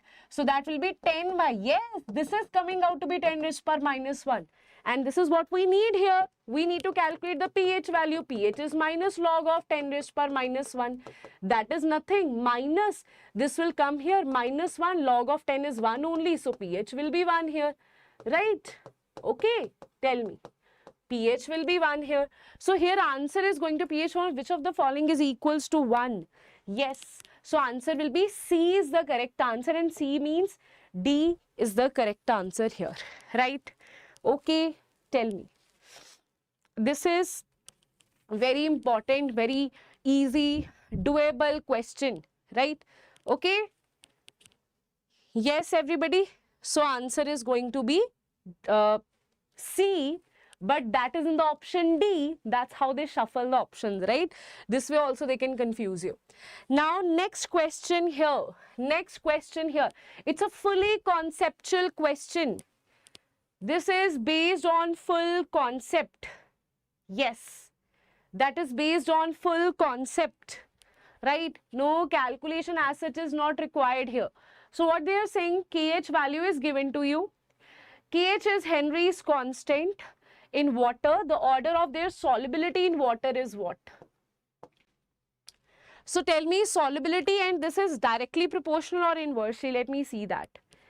Yes. Last time advice is don't lose your confidence, right? By panicking, by doubting yourself, right? Those students who have done like a lot of hard work, right? Who have, you know, day and night, they have studied along with me, along with Vedantu JEE English team, right? And, you know, even still, you will feel that, okay, you will feel little underconfident, demotivated as well. But, you know, that is that demotivation, that underconfidence that you will have right now, it is going to impact your exam, right? So all the hard work that you have done, you are going to waste it, because sometimes in panic we do silly mistakes, right? And for those students who have not done good enough hard work in last 3-4 months, why you are worrying, right? You're like, ma'am, I wish. Don't worry, give your exam, right? Let's see where you stand, and then you have your attempt 2 as well. So those students who have done hard work, they don't need to worry because they have done hard work. Those students who have not done hard work, why you are worrying, right? Why you are worrying? Just give your exam. Just see that, just revise those questions which you are confident on that, yes, this definitely I can answer, right? Okay, yes. Now let's see inversely. Can I see that? Yes. So if you see this over here, according to Henry's law, P is equals to KH multiplied by mole fraction. Now, mole fraction is nothing but it is the solubility. If I say pressure is constant, then KH will be inversely proportional to mole fraction, that is nothing but solubility.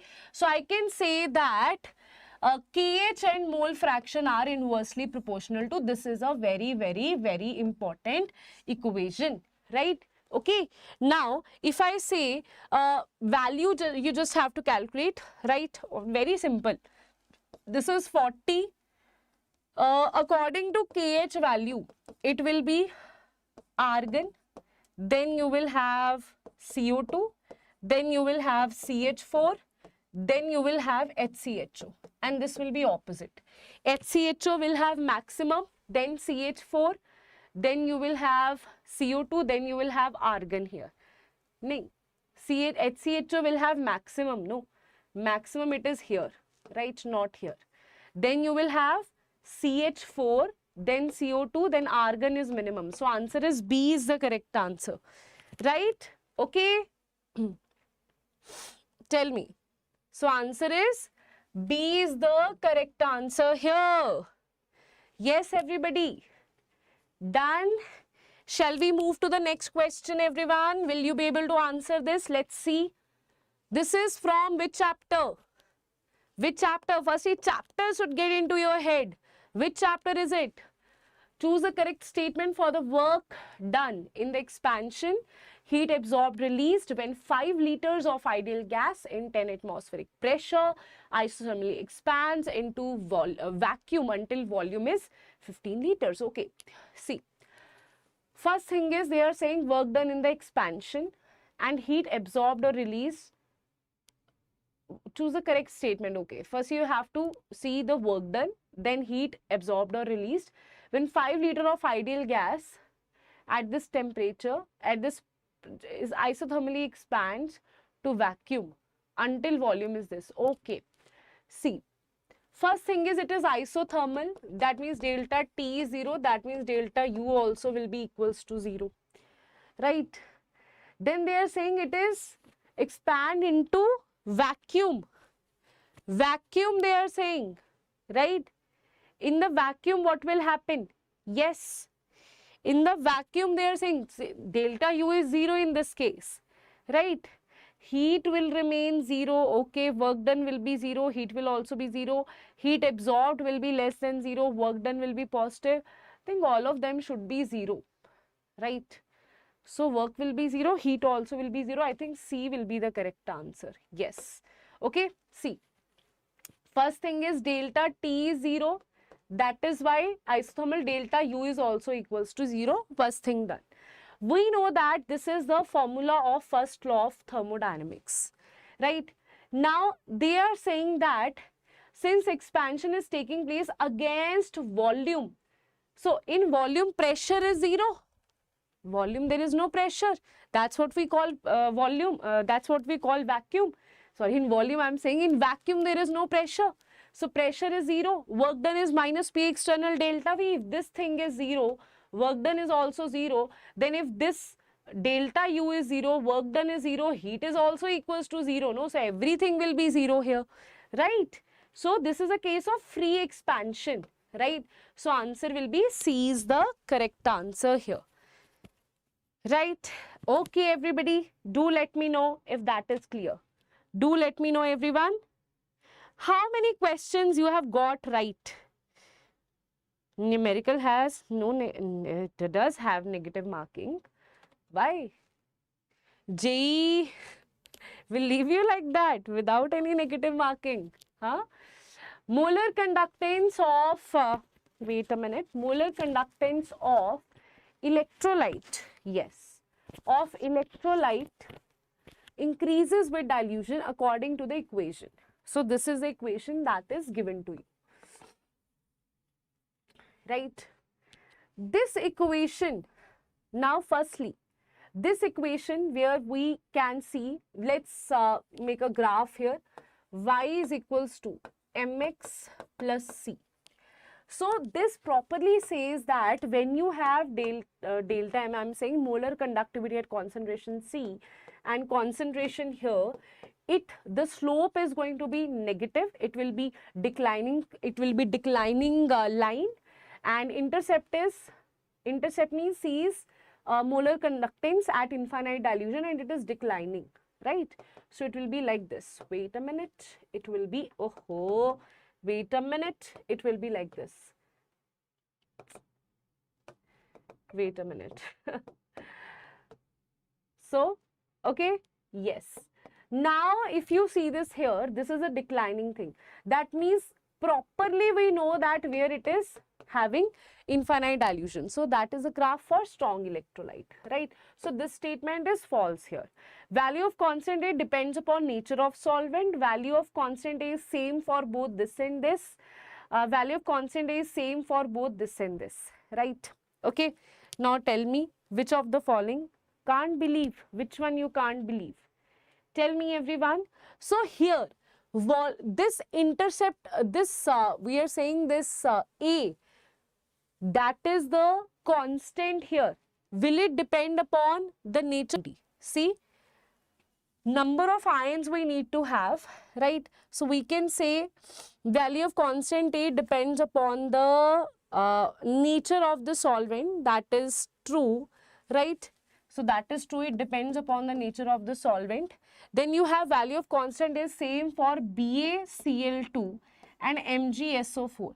And here it is saying value of constant is same for both BaCl2 and MgOH twice. Number of ions are same here. Here it is not same. So this is true. So answer is going to be B and D that we just saw is the correct answer here. So it is a complete concept based, fact based question here, right? So next is, everybody, next question is the slope of Arrhenius plot ln of K versus 1 by T of the first order reaction is this. The value of EA for the reaction, choose the appropriate correct answer here.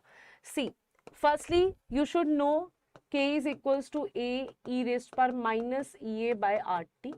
You take ln of K, this is ln of A minus EA by RT. Now, when you compare this with Y, this is Y is equals to slope is, this is EA by RT is nothing but it is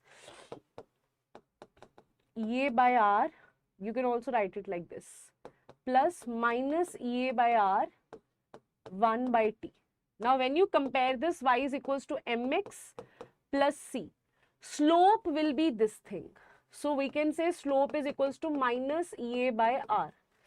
That is given to you in the question, right? That is given to you, that is first order reaction is this. 5 into 10 raised to power 3, right? So 5 into slope of Arrhenius for the first order reaction is given to you. Minus of, this is written minus of 5 into 10 raised to power 3, okay? So it will be 10 raised to power 3 minus EA by RT. This will cancel, and why I'm writing T here, right? T you will not write, right? So EA will be equals to 5 into 10 raised to power 3. Just see the units, okay? This is in kilojoule. Be careful with the units. And this, if I put the value of R in joules, here it is in joules, right? Then if I say R value is in joules, 8.314, I'll have to convert it into kilojoules per mole, right? So you will convert it further. This will be in joules per mole. You will have to convert it to kilojoule per mole, right? Don't do that. Don't make that mistake, right? Be careful with the units as well. B is coming out to be the answer. Let us see after comparing and all. Yes, 41 point, this is in joules. So that will be 41.5 joule per mole, na?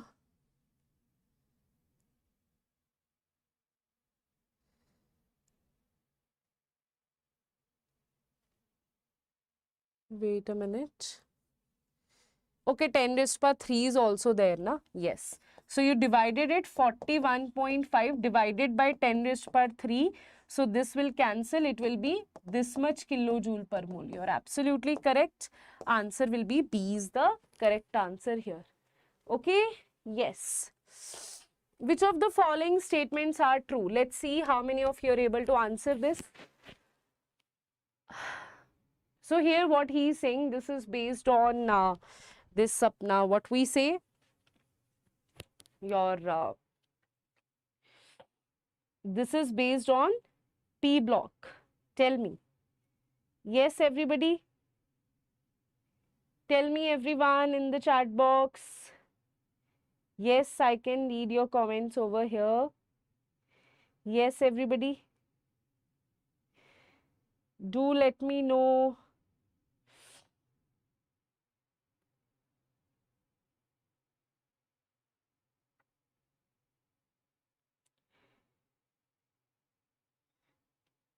Done?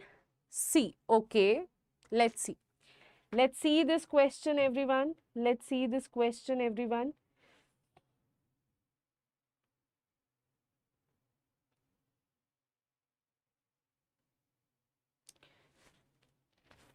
I don't have water here, yaar. I forgot to bring water bottle. That is the reason I'm literally like dead now. So unlike gallium, right, that has very high melting point, CS has very low melting point. Okay. Gallium has very high. No, gallium has very low, right? It can even melt it in our, we can even melt it in our palms. It has room temperatures. Absolutely wrong. Then on Pauling scale, the electronegativity value of N and Cl are not same. N and Cl are not same. This is about the not same. They are asking about true. So Pauling scale to nitrogen and chlorine, fluorine, they approximately have same value because this is oxygen, nitrogen, this is nitrogen, oxygen, fluorine. This will be chlorine here and this will be nitrogen. So they both have same value here. So answer, this also will be false here. Argon, they are asking why you are answering C. You have answered C. Why are you taking A as correct one? A is not correct, so it eliminates this option. B and C is already eliminated here. Either it can be C and D or it can be C and D. So just have to see whether D is correct or not. Right? So true order of the first ionization enthalpy of this is this. That will also, if I see this here, this either this, if this is correct, answer will be A. If this is not correct, answer will be D. Now, if I see you have aluminium here, boron, aluminium, right? Then you have carbon, silicon here, right? So I'll just put it here, silicon. Magnesium is over here and sodium is here, right? Now they are saying that first ionization enthalpy of sodium, magnesium, this and this. Sodium has minimum first ionization enthalpy, okay. Then what about magnesium? Then silicon has maximum first ionization enthalpy, right? First ionization enthalpy, if I see, size decreases along the period. So ionization enthalpy will decrease along the period. So in that case, this order will not be correct. This is actually written in the opposite order, right? So that will not be correct here, right? The atomic radius of cesium is greater than that of lithium and rubidium. Now atomic radius, if I talk about, of cesium is greater than lithium and rubidium. Lina ki ruby se. So this is group number 1. This is group number 2.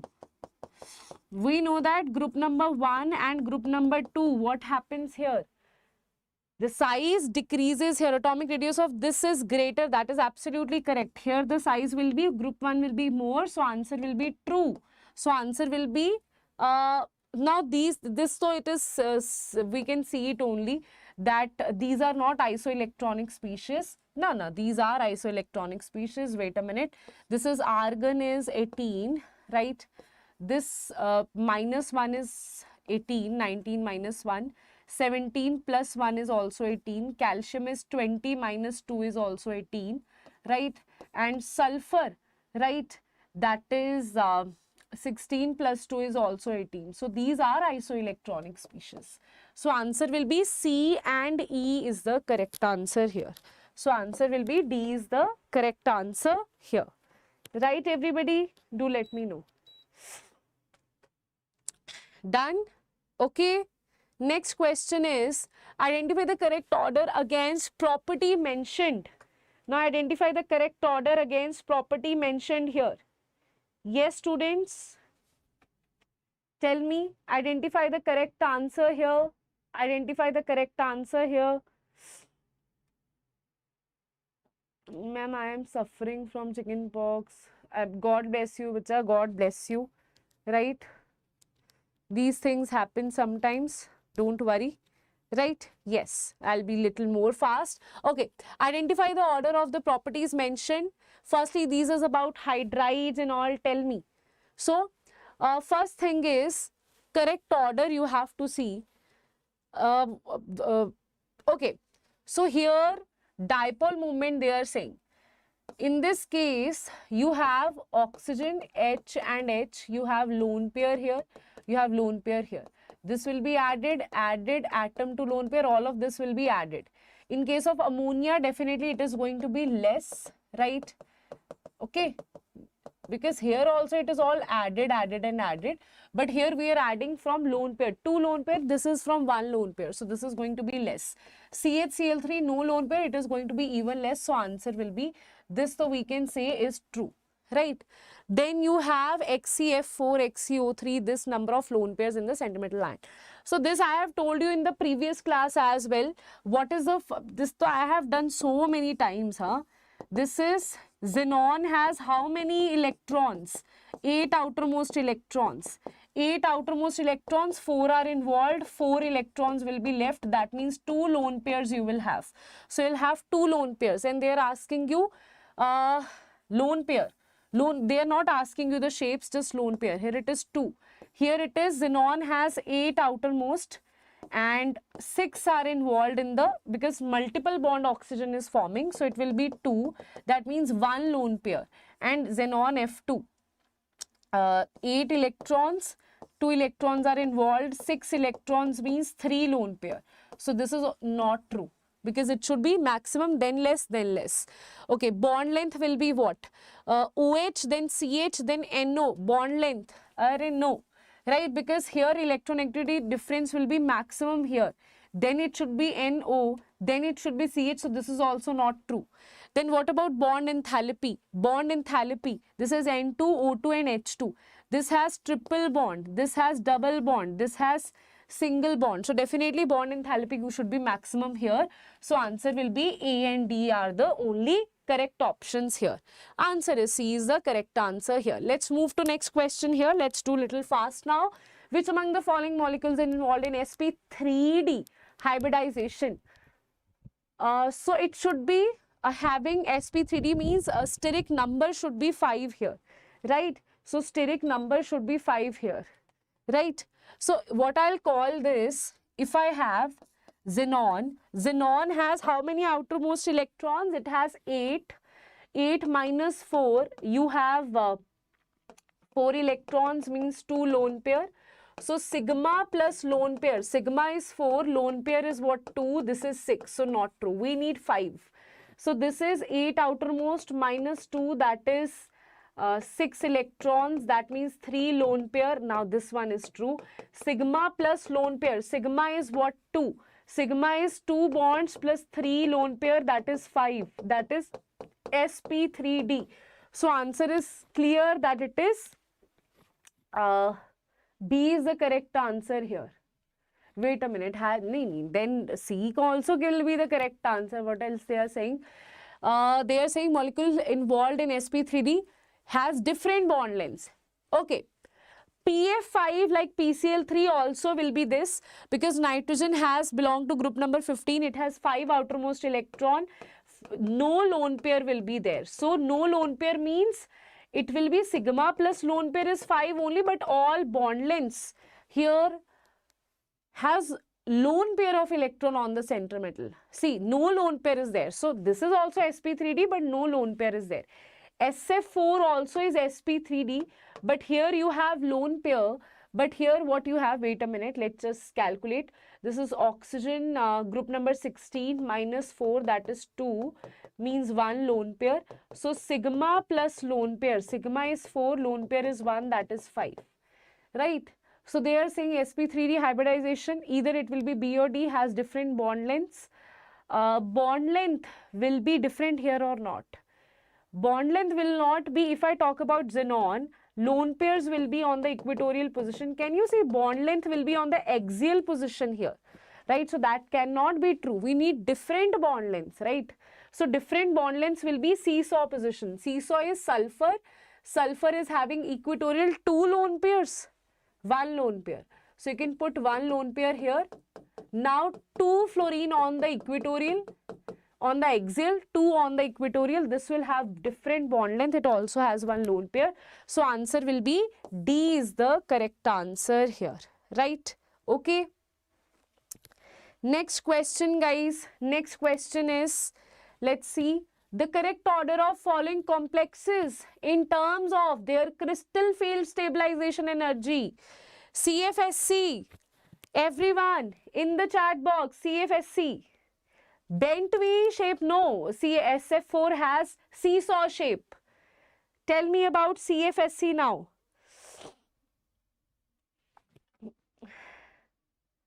D has lone pair. Yes, D definitely. They are saying na has lone pair of electron. It should have lone pair of electron. So D has lone pair of electron, right? Bond lengths are also not equal. In B, bond lengths are equal. Axial and equatorial have different, okay? Yes. Geometry is trigonal bipyramidal, shape is seesaw. Okay, remember the difference in shapes and geometry, right? Next is the correct order of following complexes in terms of their crystal field stabilization energies is what, right? So first thing is all of them are cobalt. 3, this is also coordination number 6, this is also 6, this is also 6, this is 4. So tetrahedral should have least. Tetrahedral always should have least. Octahedral, we know that tetrahedral is 4 by 9 times of octahedral. So first thing is, I'll just write it there that tetrahedral has to be least, right?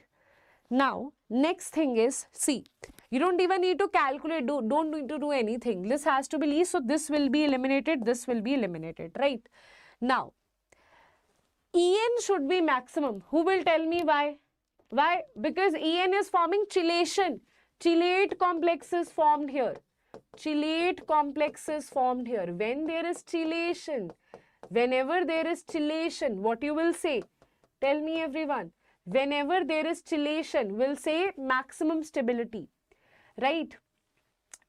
Answer we got, that A is the correct answer. Now ma'am, why among this and this one has greater, I'll tell you. Here the cobalt will have oxidation number +3. This has +2. Do you remember CFSE factors? More is the charge on the metal ion, more will be the more is the charge on the metal ion, more will be the CFSE, right? Electrostatic attraction will be more here. So answer will be A, right? This all, this you don't need to do, right? Because here it is not required. You can directly answer. This is lengthy, right? So better you know CFSE factors, how it is interdependent on charge, on chelation, right? So that way you can answer it directly, but still you can also, this is a different thing, right? If they ask you CFSE, let's say value, then you can solve it like this. Okay, so I am not deleting this slide.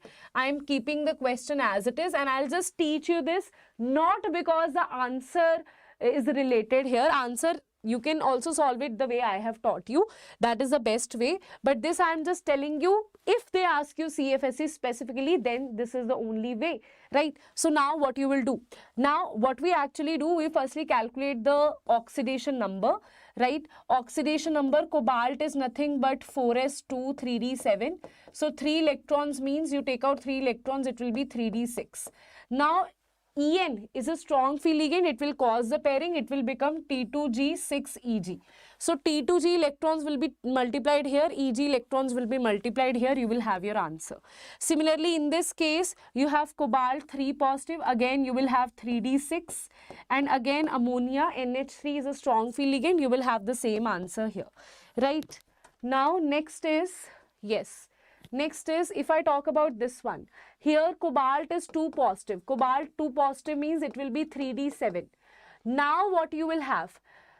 In case of cobalt 2 positive, it becomes a weak field ligand. This is a very important thing, right? That here cobalt 3 positive, it becomes strong field. Cobalt 2 positive, it becomes weak field. So it is 1, 2, 3, 4, 5. It is 1, 2, 3, 4, 5. 6, 7. Yes. Okay. So this is a very important point, that ammonia behaves differently, right? This is I taught you in the exception part as well, right? Now this you have done, this we have done, right? Then you have, this should be, wait a minute. Cobalt NH3 4 twice, but NH3 4 it is 4 na, it will be this. No, it will be actually, wait a minute, this should be En here, right? Okay. So I'll just put here En. I think some gadbad is there, right? Wait a minute, let me just see. En we have done, cobalt NH3, cobalt NH3 6, 6. Okay, that. Okay, got it. Okay, so that we have done. After this you have cobalt 4. So tetrahedral, directly you know that it is less than, but still you can also solve it, right? But here remember that Eg will be low in energy, T2 will be more in energy. So when you fill the electrons, you will fill it like firstly in Eg, then in T2G. 1, 2, 3, 4, 5, 6, 7. This way you will fill it and you will have your answer here, right? Okay. But I am telling you, without that also you can answer. But you should know the formula of solving CFSE as well. They ask you those questions as well. Okay. Now, according to MOT theory, the bond orders of this, this and this. Okay. So, O2, 2 negative. O2 is what? O2 is 8 plus 8, that is 16 plus 2, that is 18 electrons. This is 8 plus 6, 7 to 14. Right, this is 7, right? 7 plus 8, 7 plus 8, this is 6 plus 8, no? Yes, this is 7 plus 8, that is 15 minus 1, that is 14. So see, 14 always have, I told you this trick here, very simple trick, 14 always will have 3 bond order. If you increase the number by 1, right, it will be 2.5 to 1.51. If you decrease the number here, it will be 2.5 to 1.5 and 1. Okay, so 14 will have 3 and 18 will have 1. So answer will be 133. Answer is A is the correct answer here. You can also solve it by like full electronic configuration and all, but this way it would be very, very easy. Okay. So now next question is, they are asking you which of the following pair ions will have same spin only magnetic moment. Same spin only magnetic moment. Yes. Now let's talk about this same spin only magnetic moment, everybody. Now that means number of unpaired electron has to be same, right? Now if I talk about titanium, zinc is 4s2 3d10. Zinc 2 positive will become 3d10. Okay, titanium is what?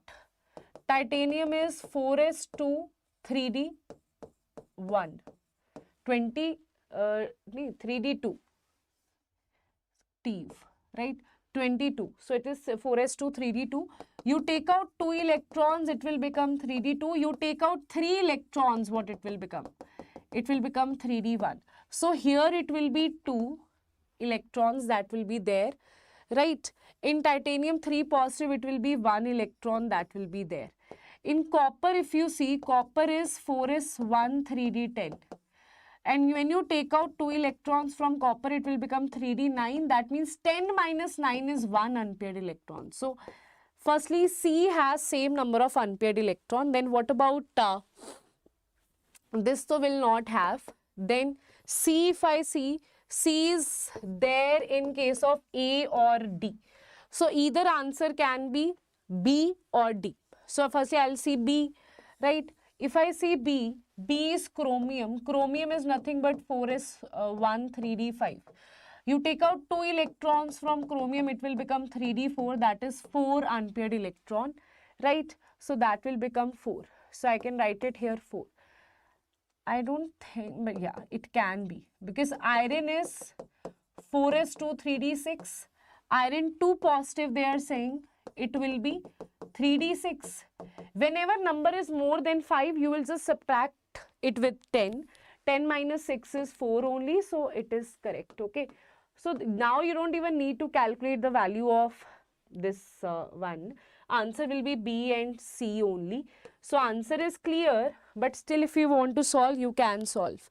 Okay, right. Now vanadium is what? Vanadium is 4s2 3d3. You take out 2 electrons here, it will become 3d3. Copper positive is nothing but 3d10. So 0 unpaired electron. No unpair. No. Like here you have no. So this cannot be the answer. Answer is, answer will be D is the correct answer here. Right? Okay. Tell me. Yes, everybody. Tell me. Everyone in the chat box, do let me know. Can I see your answers over here? Yes, everybody. Next question. Given below are two statements. Complexes are octahedral but differ in magnetic moment. Right? Are diamagnetic, but this is paramagnetic. Tell me, everyone. So, two complexes are given to you. Just apply VBT. Tell me, let me see how many of you are answering it or not. Let us see how many of you are answering it and how many of you are chilling. Yes, I can see so many of you answering. Wait a minute. Let me just see. Yes, very good. Arthav, Isha. Isha is the talking. Shiva, Subhash, Lois, Janvi, very good. Very good, Pranesh. And so many of you are answering. Let's see. Right. So, you are saying both the statements are correct. Is it? You are saying that. Let's see. So this and this complexes are octahedral but different in magnetic behavior. See, yes, they have 6, so they are octahedral. Are they different in magnetic behavior? Let's talk about this, right? So this will be cobalt 3 positive. Cobalt is nothing but 4s2 3d7. So 3 positive means it will be 3d6. Similarly, this will be x minus 6 is equals to minus 3, that is also 3 positive. So here also cobalt 3 positive will be 3d6. Here you have strong field ligand, here you have weak field ligand. So what it will do, it will cause pairing. So it will be 1, 2, 3, 4, 5, 6, 7, 6. Wait a minute, it will cause pairing, no? So it will be 1, 2, 3, 4, 5, 6. So you will have D2sp3 here. But in this case, it will not cause pairing. 1, 2, 3, 4, 5, 6. So it will have number of electron unpaired is 4. So mu is equals to 4.9. Here number of unpaired electron is 0. Mu is equals to 0. This is diamagnetic. This is paramagnetic.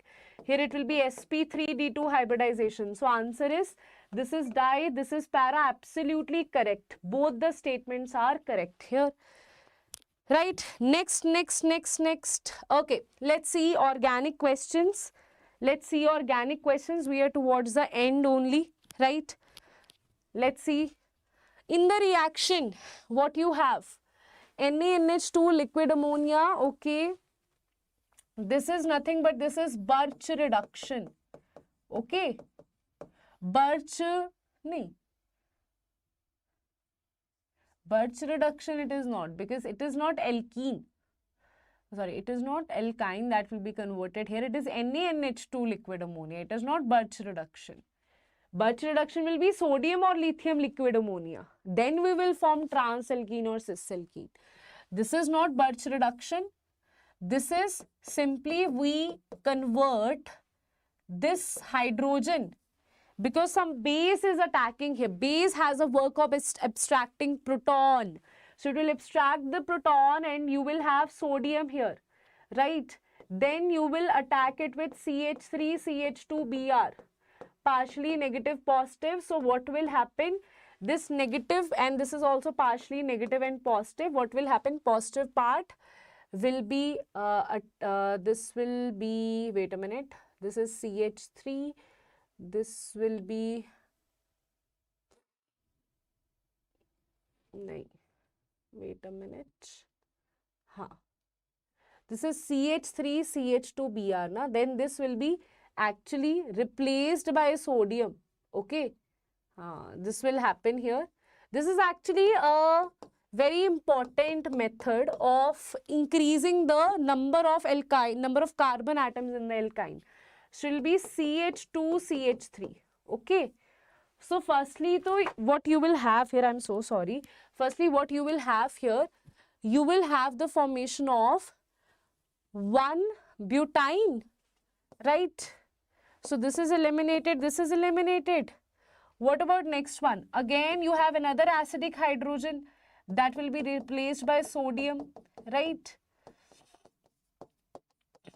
Now what will happen? Again, you will add CH3, CH2Br. Now this CH3, increment of the chain, CH3, CH2, C triple bond, CH2, CH3. This sodium will be replaced by this part here. So it will be 3-hexyne. So answer will be C is the correct answer, isn't it? Tell me. D, 2-butyne? No, 1-butyne. Okay. So C will be the correct answer here, right? Next question is, identify the major product here in the following sequence of reaction. So major product is, what you have here is Friedel-Crafts acylation. So what will happen here? Firstly, you will have benzene, where you will have the attachment of, firstly one thing is, oh, this is actually Cummins process, right? So what you have here, you have a carbocation, that is CH3, CH2, CH2 carbocation. Rearrangement will take place, it will become CH3, CH, CH3. Cumene will be formed firstly. Cumene is nothing but it is CH, CH3, CH3, right?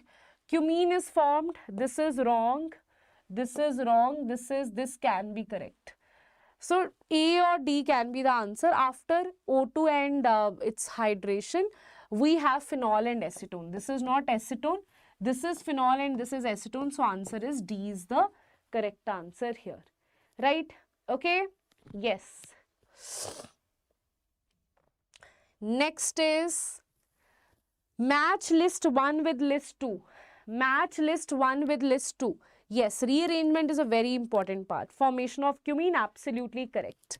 Right. Next question is match list 1 with list 2. Let me just inform Namrata ma'am as well.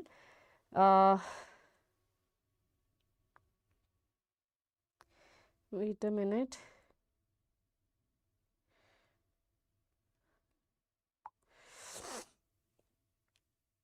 Yes. Okay. Yes, everyone. So that after that you can do your math section as well. Right? Yes. Match list 1. First is Gabriel synthesis. Gabriel phthalimide synthesis. Here we have the formation of amines. Primary amines, and that too primary aliphatic, not aromatic. Only aliphatic are obtained. So I'll just write here only aliphatic are obtained here. Reason I told you in my marathons. Kolb synthesis, right? Kolb synthesis is what? Kolb is salicylic acid, right? Williamson synthesis ether, very simple. Itards is benzaldehyde, toluene to benzaldehyde by using chromyl chloride. So answer is what? Answer is A3B4, A3B4, A3B4, A3B4, A3B4, A3B4. Answer is A is the correct answer here. 3, 4, 2, 1, absolutely correct. 3, 4, 2, 1. Yes, absolutely correct. Absolutely correct. Next is, they are saying that you have, let me see how many questions we are left with. I think hardly 15 minutes more, na? Hardly 15 minutes more, so I have told.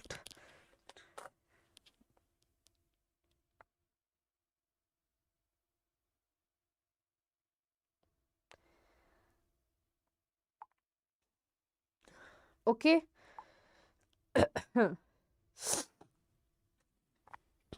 Oh God.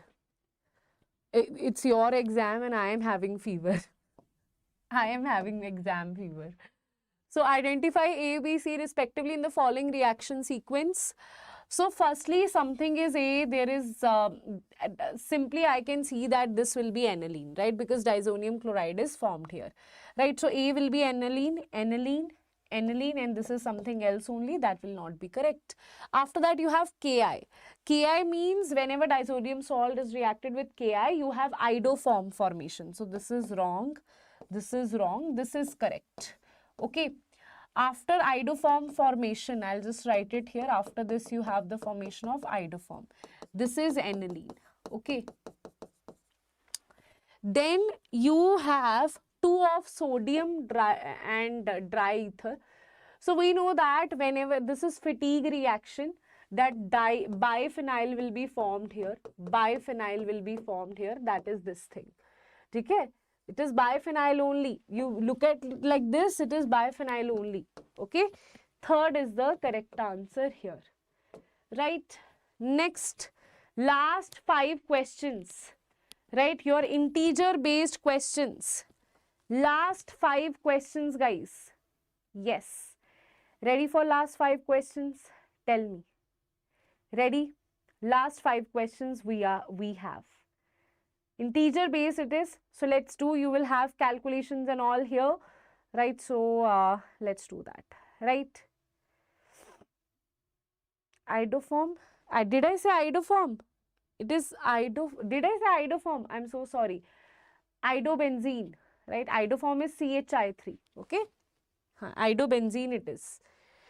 So you have first question on your screen, that is 5 integer based question you have in your exam. So let's see. At 600 Kelvin, 2 mole of NO are mixed with 1 mole of O2. Okay. So first thing they are saying, 2 mole of NO. So this is 2 NO plus O2 give rise to 2 of N2. Now they are firstly saying initially you have 2 of this, you have 1 of this and 0 of this. Reaction occurring as above comes to equilibrium under a total pressure of 1 atmospheric. Okay. So total pressure will be 1 atmospheric. This will become 2 minus, because whenever you don't have degree of dissociation, this is very important question of equilibrium. Whenever you don't have degree of dissociation, how you do it? You do it not initial, stoichiometry minus stoichiometry into x. 1 minus stoichiometry into x, that is 1 is the stoichiometry here, here 2 is the stoichiometry. This will be stoichiometry into x is formed, right? Now they are telling you one thing. They are saying that analysis of system shows this much of oxygen are present at equilibrium. So at equilibrium, how much amount of oxygen is present?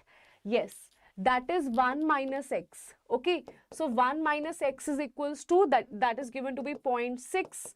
So here it is x minus 0.6, that is x is going to be 0.4 here. So that means all you have to do, put the value of x as 0.4. So 2 minus 0.4, 2 into 0.4 is 0.8, 2 minus 0.8 is 1.2 here. This will become 1 minus x, this is already given to be 0.6, 0.4, right? And what about this one? 2 into x, that is 0.8. Now what they are saying analysis of system shows this of the oxygen. Total pressure is given to be 1 atmospheric. Okay, one more thing. All of these things I am writing in the terms of, yes, all of these things I am writing in terms of which thing? I am writing in terms of moles. I'll have to convert it into pressure. So if I talk about the pressure always total number of moles. Total moles is what? Number of total mole is 1.2 plus 0.4 plus 0.8. That will be 0.4, that is 1.2 only. 1.2 into 1.2, that will be 2.4, right?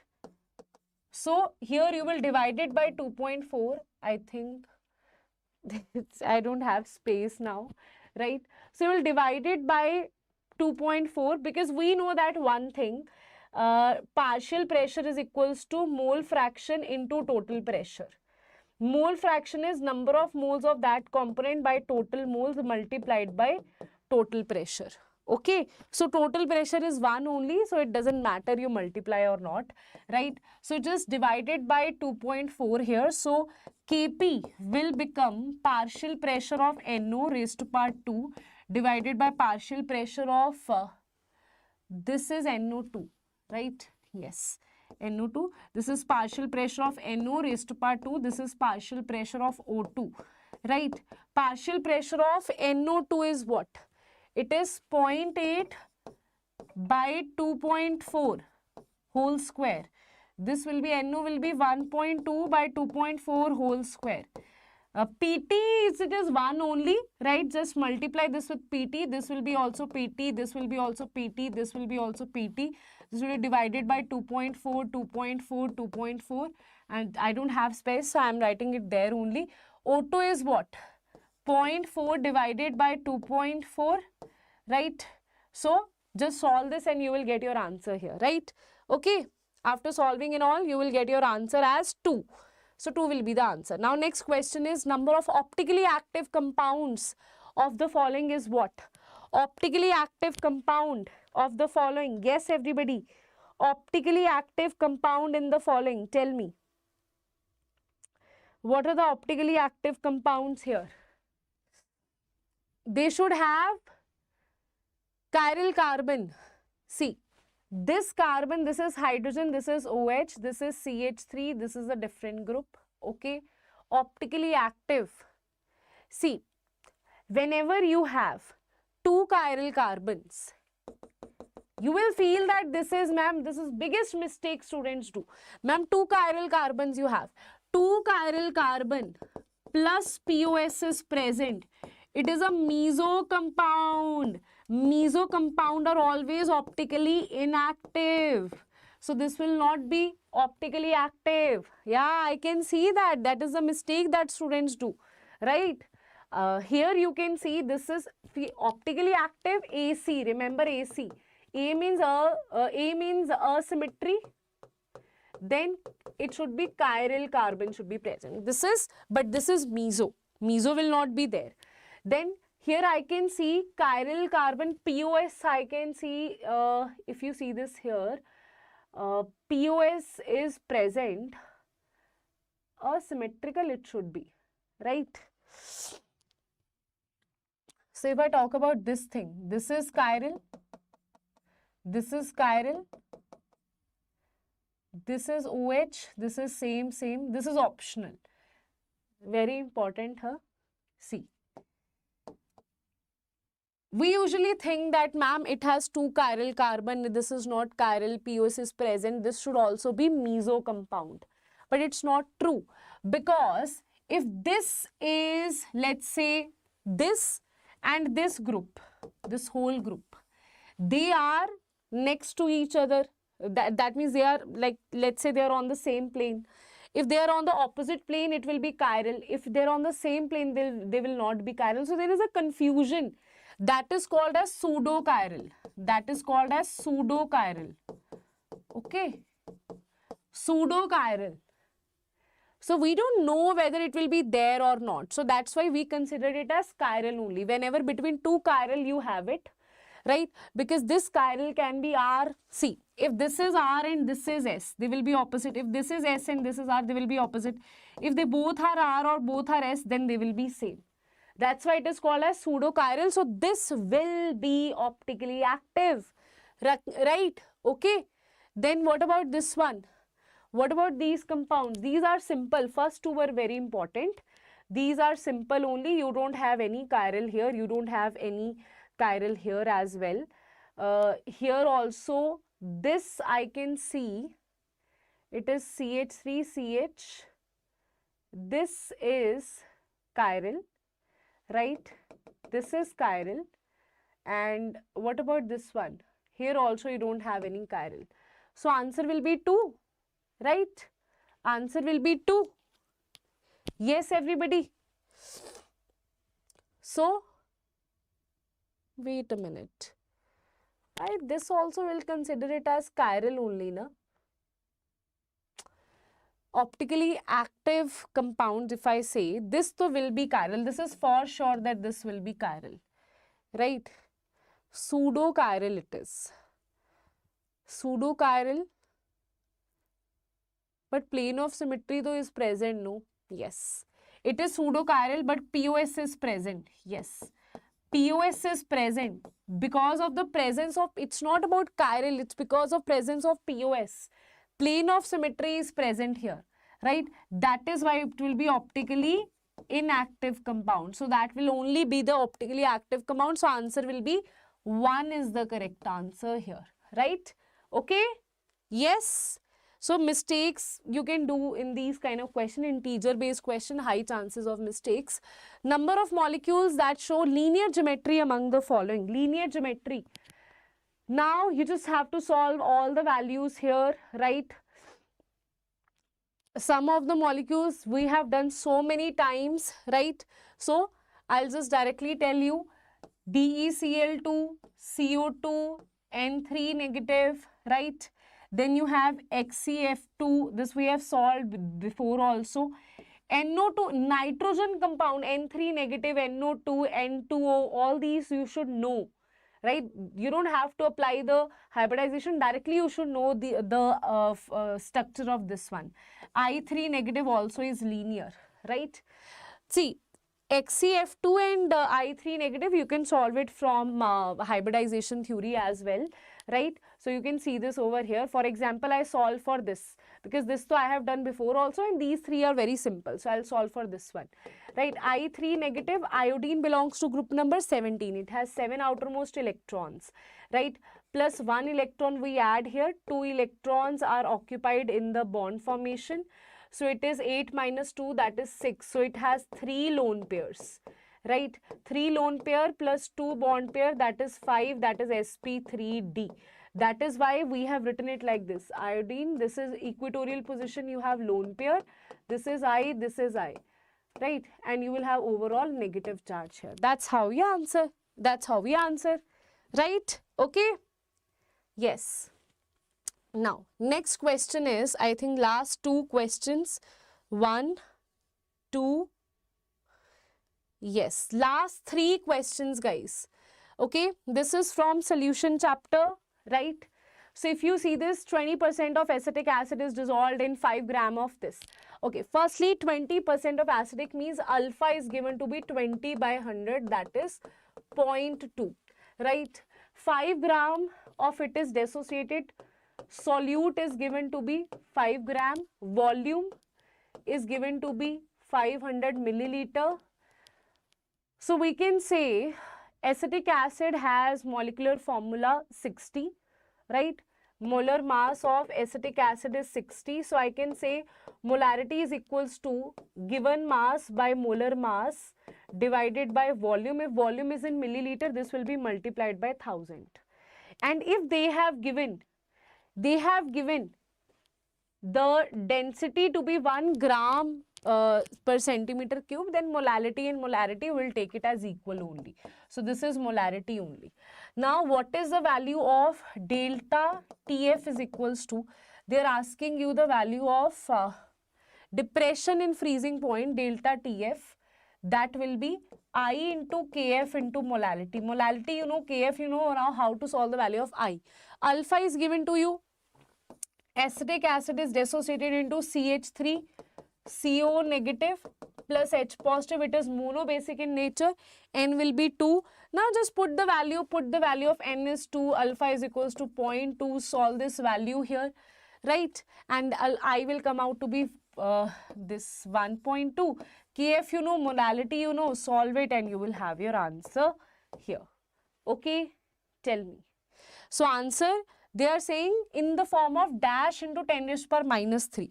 So you have this answer, then you will convert it into 10 raised to power. That will be 372 multiplied by 10 raised to power minus 3. So this will be your answer. Oh. Right. Last 2 questions, everyone.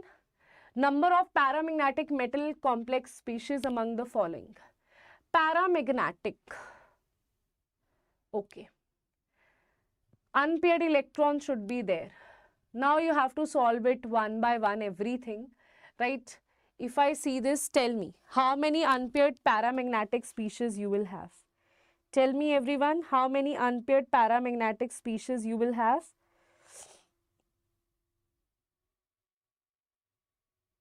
Yes, everybody.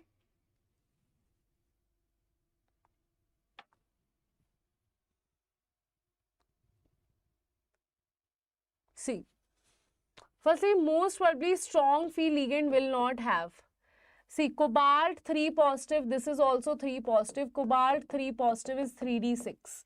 Strong field means pairing means all will be paired, no unpaired. All will 1, 2, it will be 1, 2, 3, 4, 5, 6. So this all will be paired, right? So these two will not have unpaired electrons. Manganese, this is manganese. X minus 6 is equals to minus 3, that is plus 3. Manganese plus 3, manganese is 4s2 3d5, so plus 3 is 3d4. So 3d4 means when you have weak field ligand, it will be 1, 2, 3, 4. You have 4 unpaired electrons here. In this case, 1, 2, 3, 4.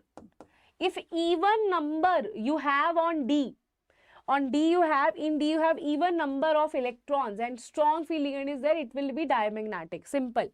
So it will not be there, right? Then this is also weak field, I can leave it, right? Cobalt here now, cobalt 3 positive and you have weak field. So cobalt 3 positive is 3d6. So weak field means 1, 2, 3, 4, 5 and 6. So definitely you have 4 unpaired electrons here, right? What about this? Strong field will not have. If you talk about this thing, iron 3 positive. In both the cases, it will be 3 positive. It will be 3d5. Now here is the catch. Sometimes students are like, oh, this is also weak field, ma'am. This also, ma'am. No, ma'am, unpaired electron will be there, ma'am. Here also, wait. You have, they are asking same number. So they are asking same number of unpaired electron, 4 and 4. And this will have strong field means 1, 2, 3, 4, 5. This will have 1 unpaired electron. and this will have weak field means 1, 2, 3. This will have 5. So 2 species have. This has 4, this has 4. So you can say 2 species will have same number of unpaired electrons here. Right? Okay. Last question, the product of the following reaction P. Let's see if you can answer this or not. Tell me everyone in the chat box if you can answer this or not. Yes, everybody? Tell me. Tell me. Nothing you do here. Very simple.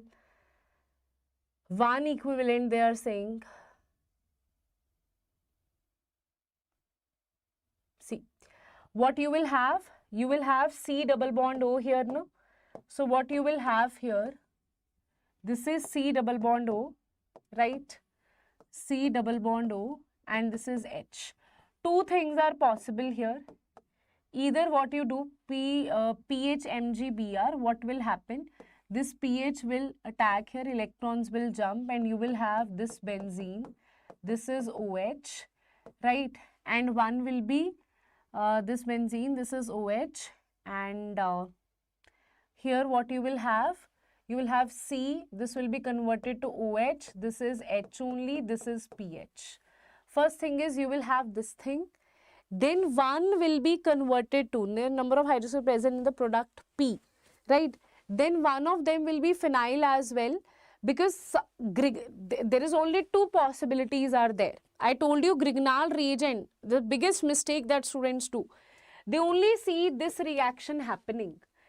Is there also one more reaction possible? Yes, I told you Grignard reagent has 2 reactions.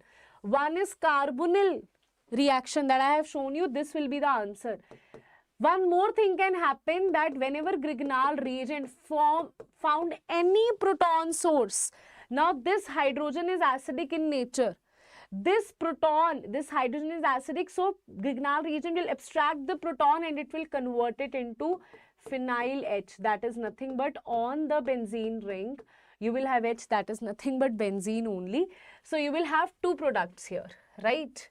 Okay. Then after that they are saying NH4Cl, you have reacted here, right? Firstly, tell me if that is clear to all of you or not, right?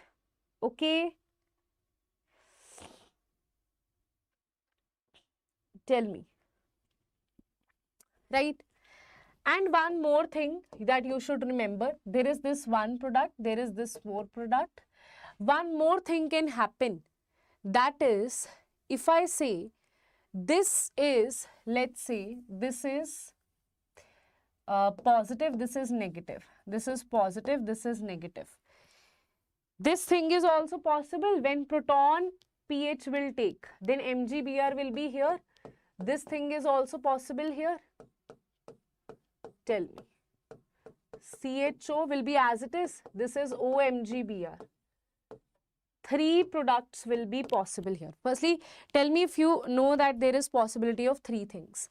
Now, out of these 3 things, which one will I choose as the product? Right? So, which attack is more possible here? Carbonyl attack or this attack? For this, I want to see whether this carbonyl is that much electron. This is very important question, guys. Okay, whether this carbon is that much deficient to cause this attack. No. Why? Because this lone pair is donating. So this carbon is like, bro, I have electrons from this oxygen. I don't need you. This Grignard reagent is rejecting the Grignard reagent. I don't need you. I have lone pairs from this oxygen. I am not electron deficient. So this product will not be formed. It is possible, but it will not be formed. So these are the 2 products. After that, you reacted with NH4Cl and this will be converted to this thing you have, CHOM. Now this will be NH4Cl means this will be reduced to again hydrogen. So what you have the same answer as the product here. So how many hydroxyl groups you have? You have a number of hydroxyl group present in the product P, that is 1 hydroxyl group. This is a very important question, right? Okay. Yes. Do you get it? I thought you will say, ma'am, 2 hydroxyl group. I knew, right? So that's why I bought this question for you, because this mistakes can happen here, right? Ma'am, in the second product, what happened? Arey, see what I have done here. This is negative, this is positive. This is negative, positive. I just replaced pH with the hydrogen, that became benzene, and this H with MgBr, that becomes OMgBr. I just replaced these two things. So one became benzene, one became that. The attack on the carbonyl carbon is not possible here, okay? Yes. Yes. Okay. Tell me, everybody. Now it's time for Namrata ma'am. And let me just call her here. Just give me a second. Just give me a second.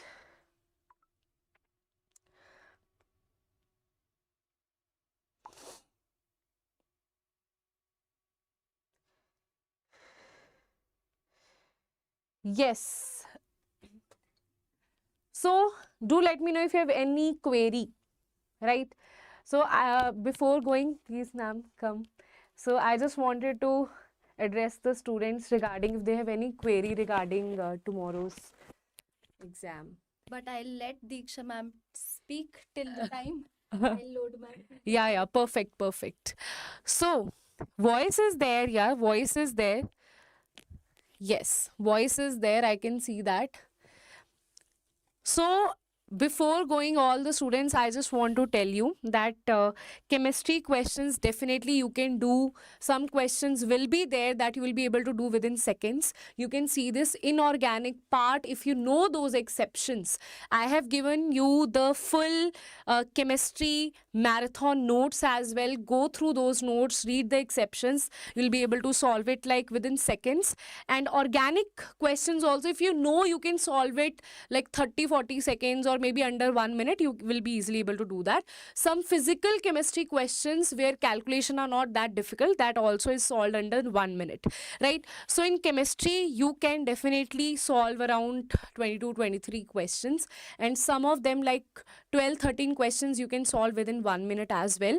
Try to identify those questions in the exam and solve it, right? And whenever you feel that this question is, ma'am, I don't think so, this question is I have done this question or I find this very difficult, don't take it on your ego and just skip that question if you have no idea on that. Isn't it, ma'am? I think it is done. Checking note में खुला है कि किसको... Okay. So just give me a second. Oh. Okay. I'll just save it.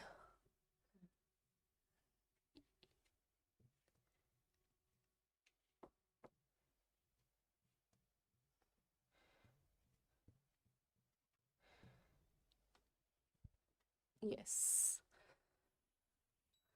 Yeah, the temperature is very fluctuating. I don't know what I'm feeling.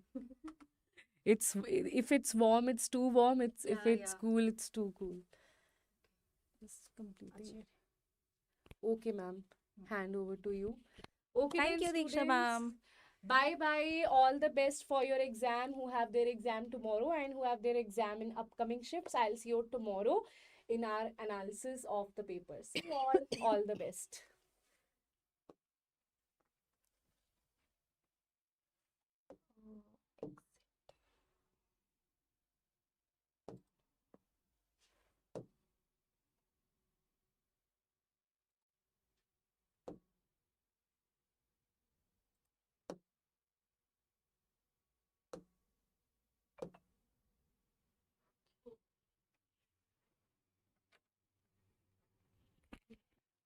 मेरी PPT भी मेरे को send कर दोगे मेल पे बाद में ठीक है कैम दीक्षा मैम करके सॉल्व ठीक है.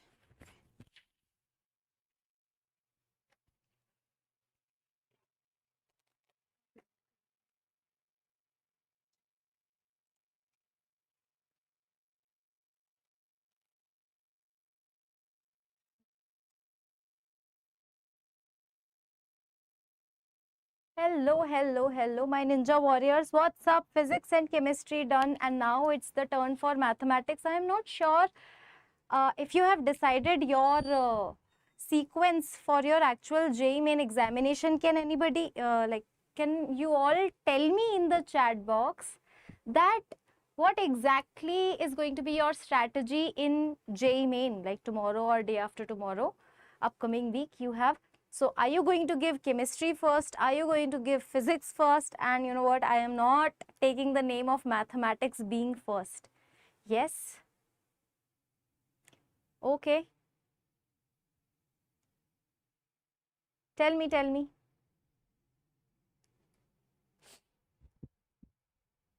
Chem, physics, maths, chem, physics, huh?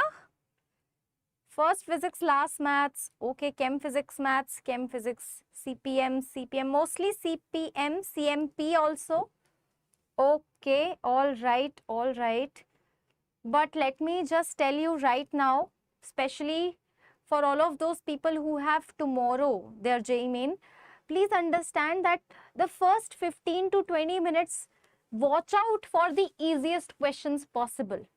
Okay, if you are able to get succeed, if you are able to get success in finding or identifying the easy questions in first 15 minutes, trust me, your whole JEE main question paper will be sorted. The first 15 minutes are the decider minutes. Okay, yes, maths, chemistry, and you know what, very brave of you. Some people are writing maths first in the beginning. If you are trying to attempt mathematics first, very brave of you. But again, I am just warning you that in mathematics some questions can be slightly lengthy, and please do not waste your time in those lengthy questions, especially in the first 15 to 20 minutes. Okay, yes, all right. And you know what, one more thing I would like to tell you, that the more calmer you're going to be in the JEE main examination, the more marks you'll be able to get. The more panic situation your brain, if your brain is in panic situation, you're going to lose marks. You're going to panic more. So calm down as much as possible in JEE main, and trust me, it is going to reward you. Okay, all right. Okay, let's start. How to, okay, I am new to this, okay. All right, the very first question on your screen, my dear students, let's start. Okay, let's start the very first question. What is this question trying to say? R is the smallest equivalence relation on the set 1, 2, 3, 4, and R is already having 1, 2 and 1, 3. Okay, two ordered pairs are already there in my relation, correct? You know what, relation and function relations, one question will be there for sure. Okay, and now the number of elements in R, 2 are already there. 2 elements in this relation are already there, right or wrong? Now what we have to do is 1, 1, 2, 2, 3, 3 and 4, 4. These 4 ordered pairs are going to make my relation what? Reflexive. So 4 ordered pairs, so I have added, everybody getting it? This is reflexive now.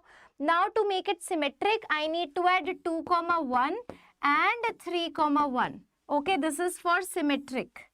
Now you want to make it what? Transitive. Okay, trans. Everybody trans. Okay, so trans means now understand 1, 2 and okay, or hold on, transitive, everybody, I hope you know 1, 3 is already there. Okay, 3, 1 is already there. Okay, 1, 3 and 3, 1. Now we need 1, 2, 2, 1 flip, 3, 1 flip. Okay, all right, 1, for transitive 2, 1. Oh, okay, all right. Can you see now? 2, 1 and 1, 3. Yes, 2, 1, 1, 3. So if 2, 1 and 1, 3 is there, now to make it transitive, I need to add 2, 3. So 2, 3 I have added now. If I have added 2, 3, now to make it symmetric again, I need to add 3, 2 as well. Now tell me how many ordered pairs. Right now we are done. So how many ordered pairs we need to count? 4, 5, 6, 7, 8 and 2 were already there. So 10, 10, 10. Option B, my dear students. What are you saying? B, B. 10 is the right answer. Okay. Moving on to the next problem. 10 is the right answer. Okay. Moving on to the next problem. This problem is from quadratic equation, but it looks like it is a quadratic equation problem, but you know what, this is a problem from complex numbers. Are we ready? Yes. Alpha comma beta be the roots of equation x square minus root 2x plus 2. Okay, so alpha power 14 plus beta power 14. Okay, so let me just calculate alpha comma beta by formula method. So root 2 plus minus square root of b square minus 4 2s are 8 upon 2a, correct? So this is what? Root 2 plus minus iota root 6 by 2, correct? This is your complex number, right? Now tell me one thing, that what is the, what do we say? Modulus. I want to write this complex number in Euler's form. Why? Because you know what? This power 14 will not look good. I have told you this. Whenever you see higher powers of complex number, convert in Euler's form. Okay. Yes. So R is going to be what? So R is going to be square root of root 2. Correct. Root 2 square will be what? 2. Then root 6 square will be what? 6. Whole upon 2 square will be 4. So this is going to be square root of 8 by 4, so root 2. Okay. So R is root 2 and theta, my dear students. Theta will be tan inverse root 6 by root 2, which is root 3. Tan inverse root 3 is pi by 3. And you know what? If it is a negative, root 2 minus iota root 6. So that means y is negative and x is positive. So this is minus. So theta is plus minus pi by 3, okay. So now let me just write the complex number. The complex number will be root 2, okay. Okay. Root 2 e power iota theta. So e power iota pi by 3 power 14 plus root 2 e power minus iota pi by 3 power 14. Correct. So now root 2 power 14, I will take common. Root 2 power 14, 2, that is going to be 2 power 7. 2 power 7 is 128. And now this is e power 14 pi by 3. See, understand, 14 pi by 3 can be written down as what? 12 pi by 3 plus 2 pi by 3. So 12 by 3 is going to be 4 pi plus pi by 3. Plus 2 pi by 3, correct? Now 4 pi plus 2 pi by 3 is 2 pi by 3 only. So this is e power iota 2 pi by 3 plus e power minus iota 2 pi by 3. Okay. So here this is cos theta plus iota sin theta, cos theta minus iota sin theta. So this is going to be what? 2 times cos 2 pi by 3. Cos 2 pi by 3 is what? Negative half. So this is minus 128. Option D is absolutely right. Okay. All right. Yes. Next question on your screen. Next question. Yes. This is a question from sequence and series. Again, another high weightage chapter. Ma'am, can you use Newton's rule for solving this? Newton's rule for can only be used. Newton's rule can only be used when there is an equation involved, right? Okay. I mean, if you apply Newton's rule, you will not get anything after that. Okay. Yes. Let's now sort this particular question. This is very easy question. I think we just need to rationalize it. This is into root 2 minus 1 upon root 2 minus 1. So root 2 minus 1, root 2 plus 1, if you rationalize, you will see that denominator is 1 and this is root 2 minus root 1 plus. Again, if you rationalize this by multiplying the conjugate, this is root 3 minus root 2. And all the way up to finally this is root 100 minus root 99. We can clearly see that this is going to get cancelled out. Okay. So root 99 is going to get cancelled out with this thing. Okay. So root 100 minus root 1. Finally, you will get, because this is also going to get. So 10 minus 1 is going to be 9. Okay. So this is your m. Correct?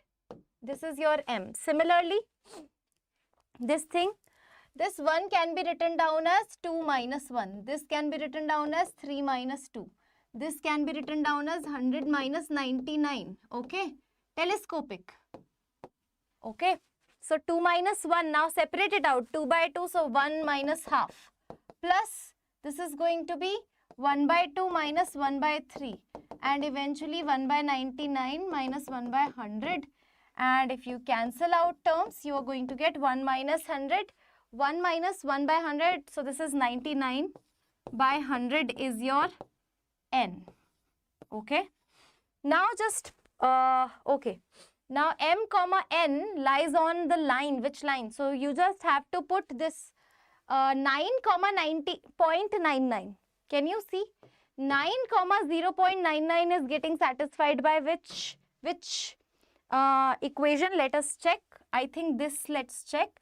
11x. So 11 into 9, 99 minus, can you see, 100 into 99 by 100.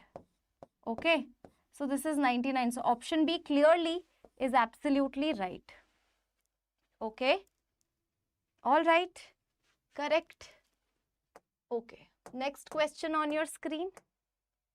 Okay. From binomial theorem, one question you will sure see binomial theorem question. Now binomial theorem, let me tell you, either the question will be from rational or irrational term. If not, then the question will be from term independent of x. Okay. Basically, question based on general term of a binomial theorem. If not, then the ratio can get involved like this. And if not, it could be remainder theorem. If not, then it could be any of the properties of binomial theorem. Only these 4-5 categories. Okay. All right. Yes. Understanding, getting it, solving it with me.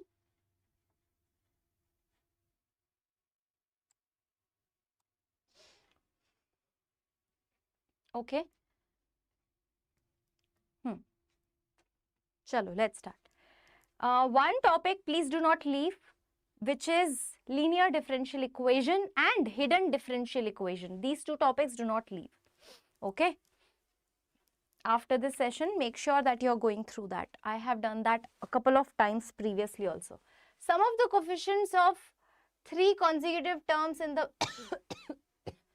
some of the coefficients of 3 consecutive terms in the binomial expansion which are in the ratio. 3 consecutive coefficients are in this ratio. So 3 consecutive terms, let's say TR plus 1 and TR plus 2. Okay.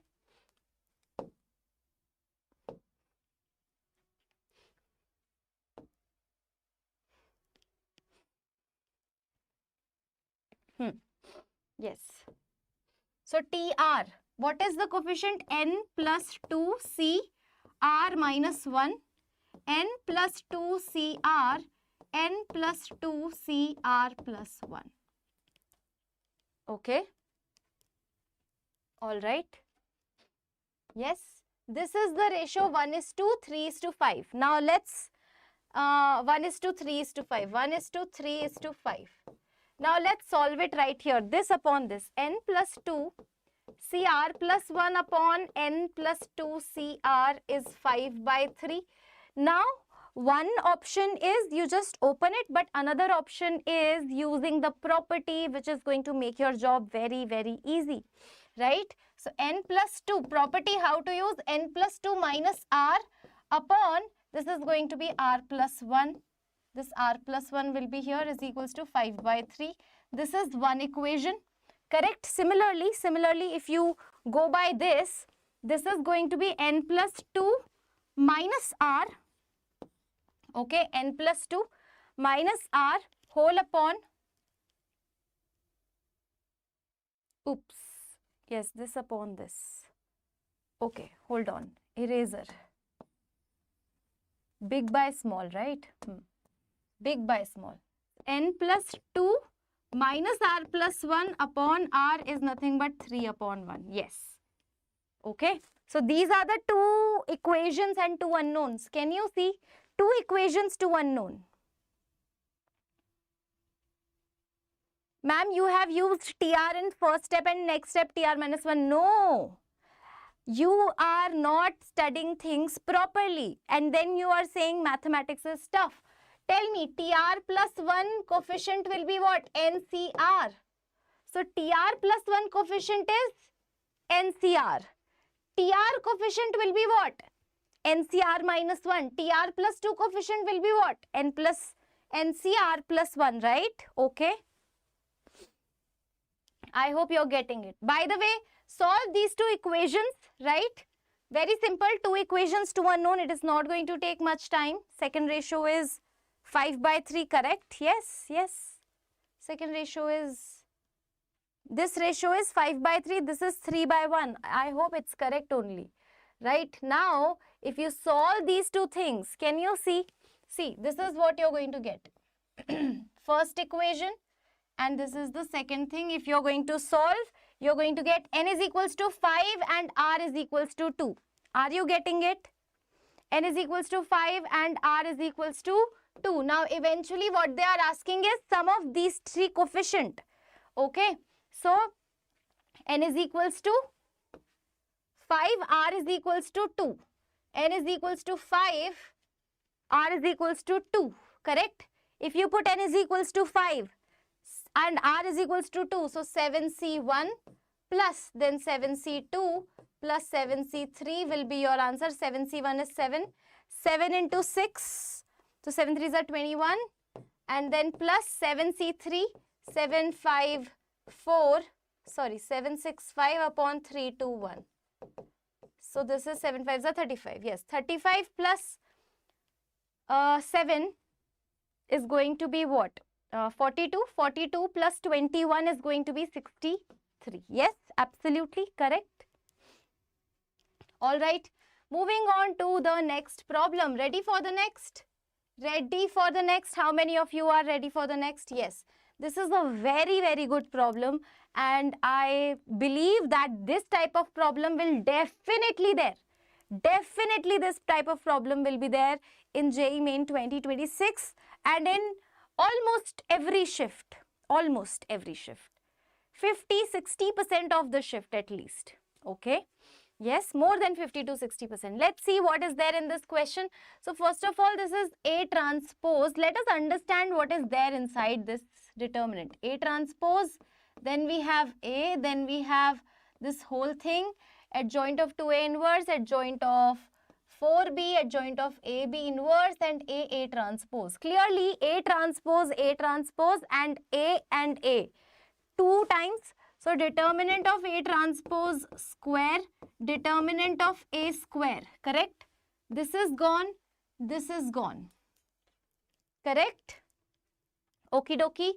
Now determinant of inverse is always lies in denominator. So this is determinant of adjoint of 2A. And this is also inverse. So determinant of adjoint of AB. Correct? Now this is determinant of adjoint of 4B. Correct? This is what we are going to get. I hope everything is sorted. Yes, every determinant is sorted. Yes. Determinant of A transpose square is determinant of A square. So this is 3 square, 3 square. 3 square, 3 square. What about this? Now, ninja technique.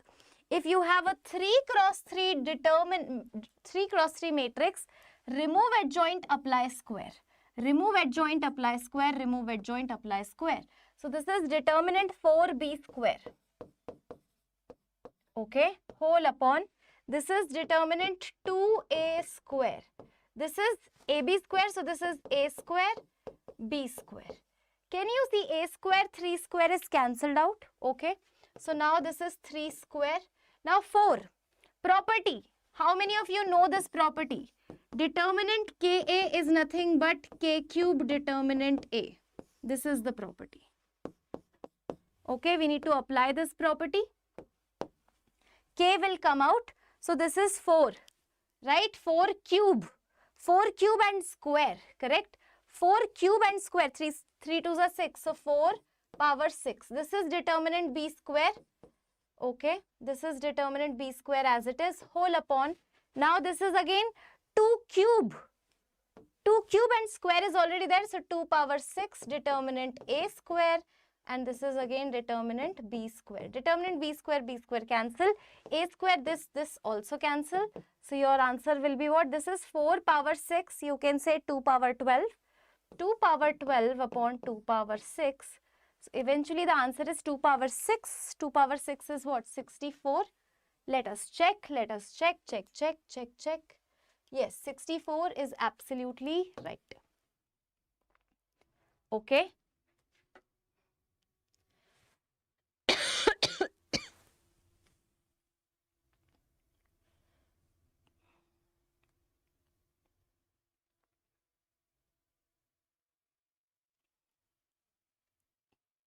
Yes.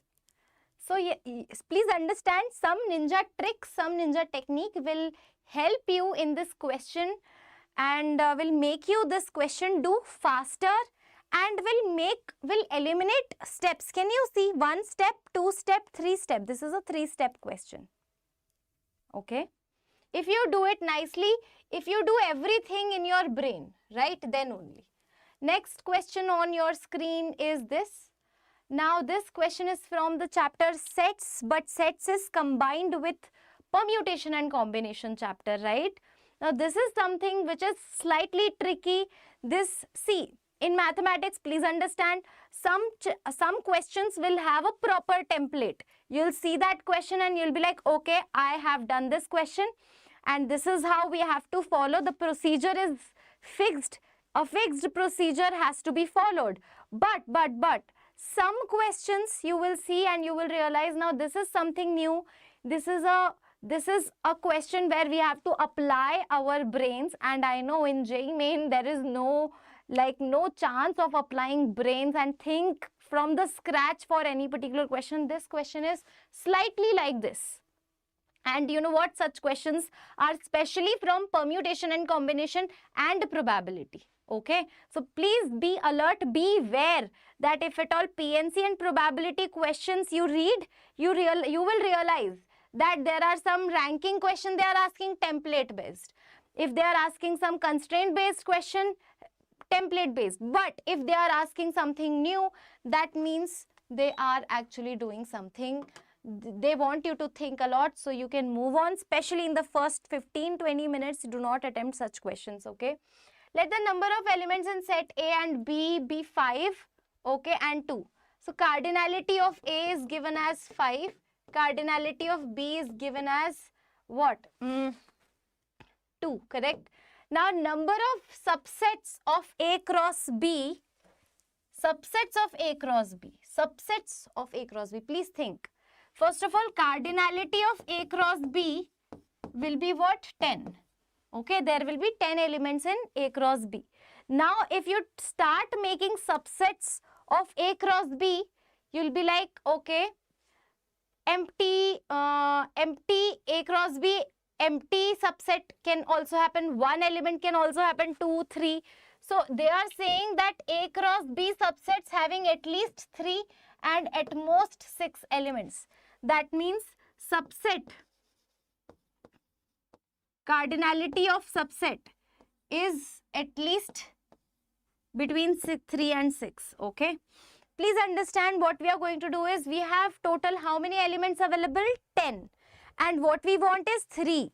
So if I select 3 elements out of 10, okay, and I put it in a subset of A cross B, it will be what? 3 element subset. Then 10C4. then 10C5, then 10C6. That's it. This is your answer. Just calculate it. That's it. We are done. Okay, you have to think about it. That's it. Okay. Alrighty. Yes. Moving on to the next problem. And the next problem is this. Next problem again, probability. Probability, this is a very beautiful question, right? First of all, please understand that if the probability that the random variable, probability of x is equals to x is given, right? And probability of x greater than or equals to 2 is what they are asking. Please understand, probability of random variable greater than or equals to 2 is 1 minus probability of x is equals to 0, x is equals to 1. That's it. Yes or no? This is a simple problem of like x greater than or equals to 2, right? So what is missing? Ma'am, 0, 1 is missing. So 1 minus 0 and 1. Okay. Correct or not? See, what I am trying to say, if you are not able to understand this, let me just talk about it. Sum of all the probability, sigma probability is what? 1, correct? So if I say probability of x is equals to 0 plus probability of x is equals to 1 plus probability of x is equals to 2 plus probability of x equals to 3 and all the way this is equals to 1. Now what they are asking is probability of x greater than or equals to 2. So this is what they are asking. So this is probability of x greater than or equals to 2. That is going to be 1 minus probability of x is equals to 0 and x is equals to 1. Correct or not? Yes. So you need to calculate 1 minus. If you put x is equals to 0, you will say that this is k, minus if you put x is equals to 1, so this is what? K into 2. So 2k 3 power minus 1. Okay, so now this is your answer. This is your answer.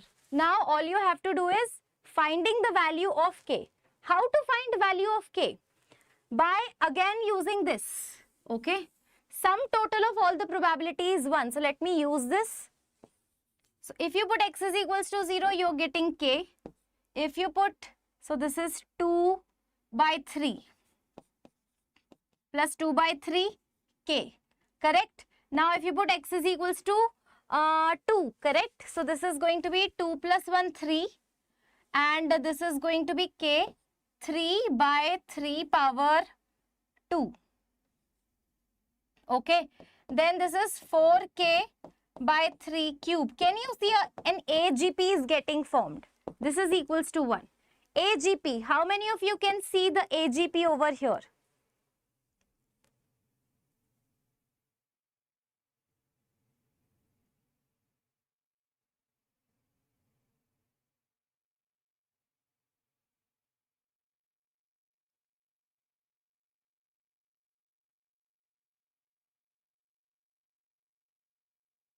Okay, AGP. How to solve AGP, everybody? How to solve AGP? This is what your sum total will look like. See, this is your AGP. K is already there. K, if you have taken K common, 1 plus 2 by 3, 3 by 4 by 3 cube. So, simply write S is equals to your AGP. Now, multiply the common ratio, which is 1 by 3 throughout. Shift it, subtract it. You're going to get this. And this is nothing but 1 upon 1 minus 1 by 3. Sum of infinite GP, correct? So, 2S by 3 is A upon 1 minus R. So, this is what? 3 by 2. S is going to be 9 by 4. Okay? And K is already there. Let's not forget. 9 by 4 K. Okay? And that is 1. So, clearly your K comes out to be what? K is 4 by 9. This is your K. Okay? So, now put K back to that equation. K is right here. So, value of K you have to put, okay, here, which is 4 by 9. So, put 4 by 9, get the answer. 1 minus 4 by 9 minus 2, 4 by 9 into 1 by 3. Okay. So now can you see that eventually what you're going to get? Just calculate and you're done. Okay. So eventually 7 by 27 will be the right answer. Okay. All right. Yes. How to find K? How to find K? For K, finding K, let me tell you. Sigma of all the probability is 1. Okay. Now put X is equals to 0. So X starts with 0. So put X is equals to 0. What will you get? K. Then this is K. If you put K is X is equals to, yes, K 2 by 3. Plus this is K 3 by 3 square. Plus K 4 by 3 cube. Plus K 5 by 3 power 4. Correct? All the way up to infinity. This is your S. S is, if you take K common, 1 plus 2 by 3 plus 3 by 3 square plus 4 by 3 cube. How many of you can see this is an AGP? Okay, and this sum is 1, by the way. Solve this AGP. Solve this AGP and you'll get it. All right. Correcto. Next problem. Next problem, this problem. Okay. 2 lines in 3D geometry, high weighted chapter.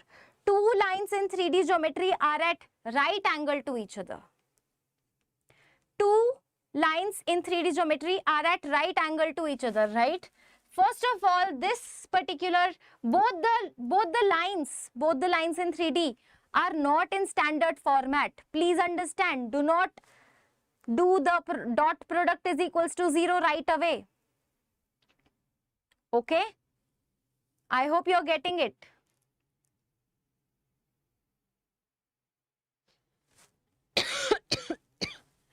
Two lines, whenever they are at 90 degree, dot product between their direction ratio will be 0. But right now, let me just convert this. X minus 2 upon minus 3. This is y minus 2 by 3. I need to take 3 out. And this is 4 lambda plus 1 by 3. This is z minus 4 upon minus 1. Then this is x plus 3 by 3 mu. 2. If you take minus 2 out, okay, so y minus half, take minus 2 out, 6 upon minus 2 is minus 3. Then this is z minus 5 upon minus 7. Okay, yes, now dot product will be 0, minus 3 into minus, so minus 9 mu. This multiply this, so minus 4 lambda minus 1. Then this is plus 7 is equals to 0. So 4 lambda, can you see? 6 is 4 lambda plus 9 mu. Where is 6? Option D. Done, done, done. Good to go. Okay. Next question on your screen. Okay. Next question on your screen. By the way, yes, trigonometry. Some questions from trigonometry. Good questions from trigonometry will also be there. Okay. 2 sine 12 degree. So sine 12 degree plus sine 12 degree minus sine 72 degree. Sine C plus minus sine D. Anybody? Sine C minus sine D. 2 cos C plus D by 2. So this is going to be 84 by 2. 84 by 2 is 42. Okay. And sine C minus D by 2. So over here it is going to be negative sign. Okay. Negative sign C minus D by 2. So 72 minus 12, 60, 30 degree. Sine 30 degree and this 2 will get cancelled out. So this is sine 12 degree minus cos 42 degree. Now please understand, cos 42 degree is equivalent to sine 48 degree. Again, sine C minus sine D. So that is going to be 2 cos C plus D by 2. So this is 30 degree. And sine C minus D by 2, negative sine 48 minus 12 is going to be 36. 36 by 2 is 18 degree. Yes. So now cos 30 degree. So minus root 3 2 cancel. Sine 18 degree is going to be root 5 minus 1 by 4. Okay. So if you just multiply the negative sign, 1 minus root 5 by 4. 1 minus root 5 by 4, option D, absolutely correct. Okay. All right. Yes. Okay.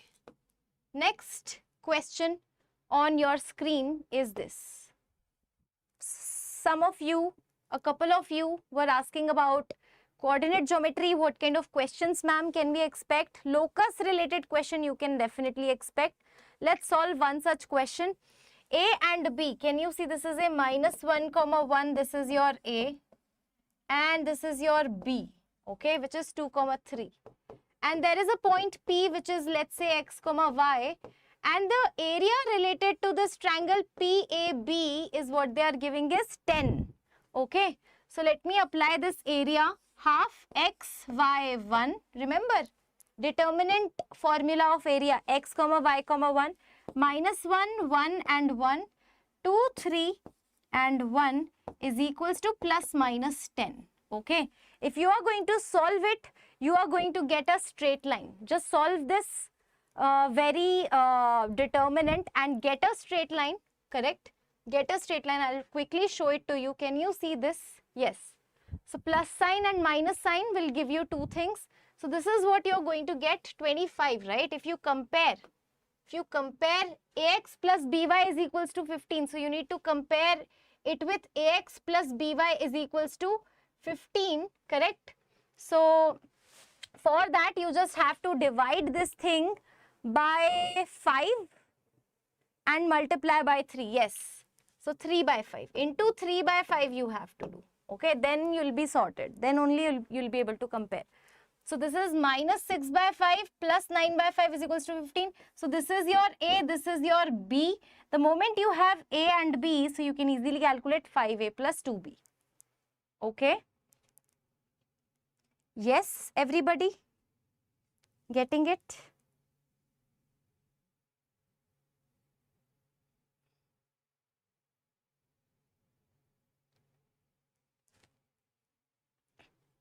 All right. Looking for the next question.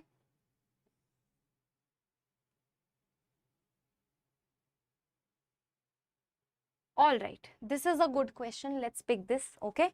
Fx is given as 4x plus 3 upon 6x minus 4. Okay? 4x plus 3 upon 6x minus 4. And f of x we need to find out. F of x is equals to 4x plus 3, hold on, f of x.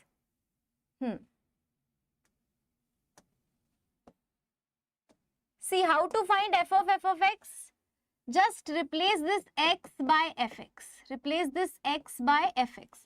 So 4 f of x plus 3 whole upon 6 f of x minus 4. 4 times now fx, again f will be replaced by 4x plus 3 upon 6x minus 4, and you know what, this is again 6, 4x plus 3 upon 6x minus 4 plus 3. Solve it, sorry, minus 4.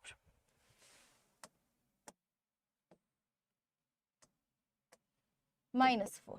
Now solve it, you're going to get x. F of x is x. That means this gx is nothing but what? X. This gx is coming out as x. Now if gx is x, please understand, gx is x. Now if you replace x by g of x, g of x is going to be again g of x, which is x. That means g of 100 times is also going to be x. So g of 4 is going to be just 4, option D. Yes? All right. In such questions, please understand. Okay, if your function is just x, then the composition doesn't matter how many times, 2 times, 3 times, 5 times, 7 times, 100 times, n times, 1 crore times. The answer will be x only. Okay. Yes. Here we can see another question from the limits chapter. This is the question, right? X tend to 0, correct? X tend to 0. Now, can we do, see, one method is rationalization, but I am thinking that can I do something else for this? Binomial expansion. Let's see, let's check. Half will come in front. See, binomial expansion says 1 plus x power n is equals to 1 plus nx only if your x is very, very small. X is very, very small. Here x is actually small. 10 to 0 means small only. So this half will come in front now. So this half will come in front. Okay. So this thing is happening right here. And now we have what? This is going to be 1 plus 1. This is 2. Or rather, let me just write it this way only. Oops.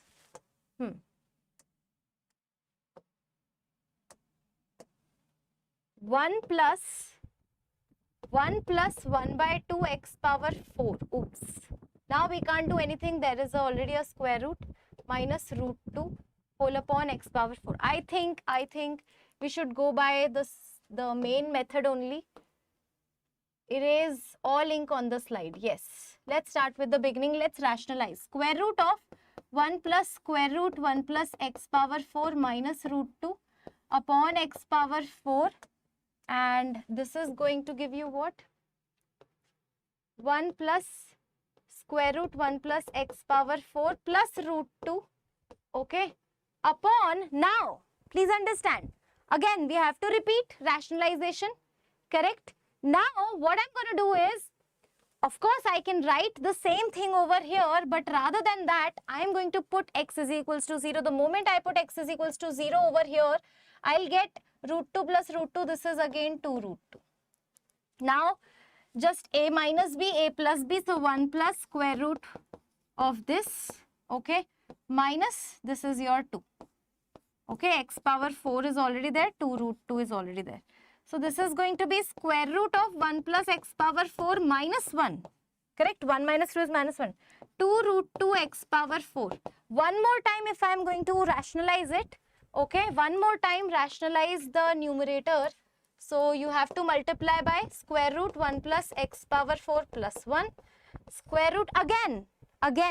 Can you see if you put, so this is root 2.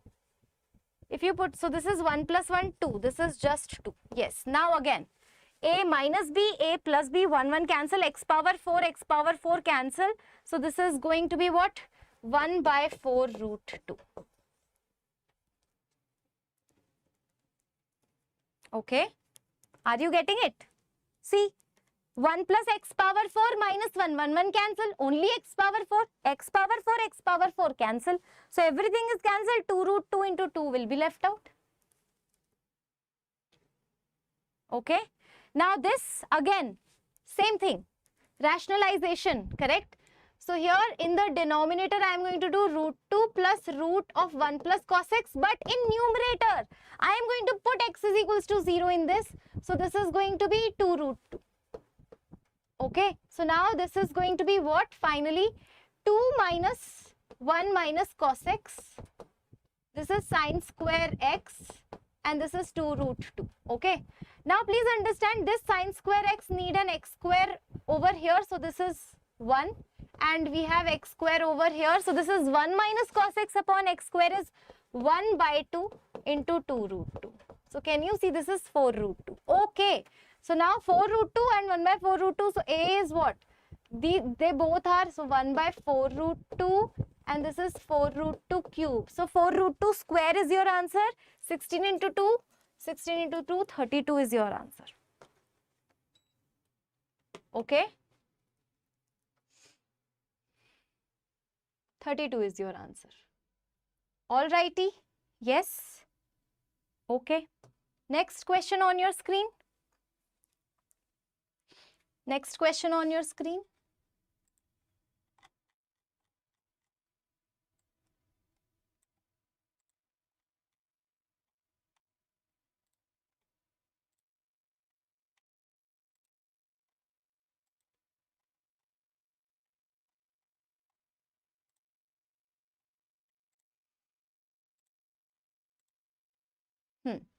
Okay, last two questions will do. Okay, and then I'll provide you PDF. Okay.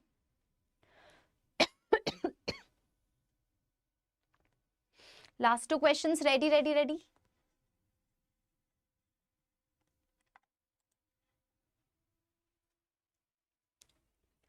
Now, in this question, application of derivatives chapter, right? Fx and gx have a common extreme point. What does that mean? That f dash x is 0 and g dash x is 0 at same point. At same point, let's say x is equals to a. That's what they are trying to say. Okay. So f dash x, everybody, x square plus 2b plus ax. G dash x, everybody, x square plus a plus 2bx. Can you clearly see that if I put x is equals to 1, if I put x is equals to 1, both will become same. F dash 1 is 1 plus 2b plus a. G dash 1 is also 1 plus 2b plus a. So that there is one common point where both of them are becoming equal. And what does that mean? That this should be 0. So 1 plus a plus 2b, if it is 0, now, then this condition which they are stating in the question, which will be true. So a plus 2b is minus 1, basically. Minus 1 plus 7 is nothing but what? 6. Option A is absolutely right. Slightly conceptual, not calculative. Okay. All right. Next question. Next question. Integration. One question from integration. Let's do. Okay. All right. Notes after class? Yes. I'll share both the notes, Diksha ma'am and mine. Okay. All right. Now, sin x.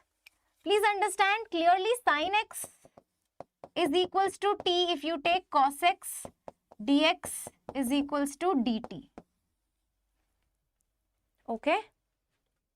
So, integration of dt whole upon t cube 1 plus t power 6 2 by 3.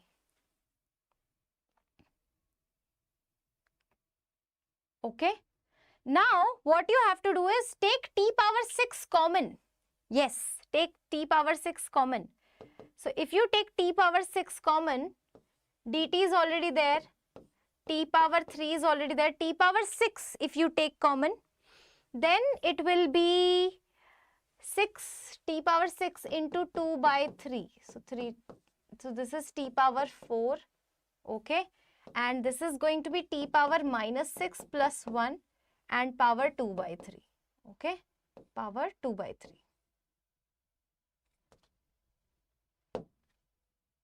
Power 2 by 3. 2 by 3. Okay, this is what? T power 7. So, t power minus 7, t power minus 6 plus 1, and this is 2 by 3. Can you integrate it now? Absolutely. You take t power minus 6 plus 1 as something. Take this as u. So, you will get it. Okay, now this will be easy. Let me show you the solution. Last question, okay? Yes. Can you see? Yes, this is what you are getting. So, this is t power minus 7, t power minus 6 plus 1, 2 by 3, integration dt. Suppose if I take t power minus 6 plus 1 as z cube. Okay? Yes, because there is power 1 by 3 also, no? So, this is minus 6 t power minus 7 dt is equals to 3z square dz. Okay? So, now this is what? 3 and this is 2. So, minus 2. Okay? So, this is minus 1 by 2 z square dz will be replaced, and this is what? Okay. So, this is z.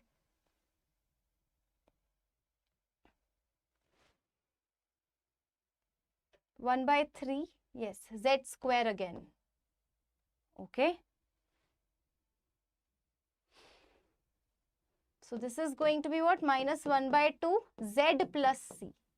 Okay. So, eventually, Yes, minus z by 2 plus c. Now put the respective values, z in terms of t, t in terms of sine, then take LCM, you're going to get this.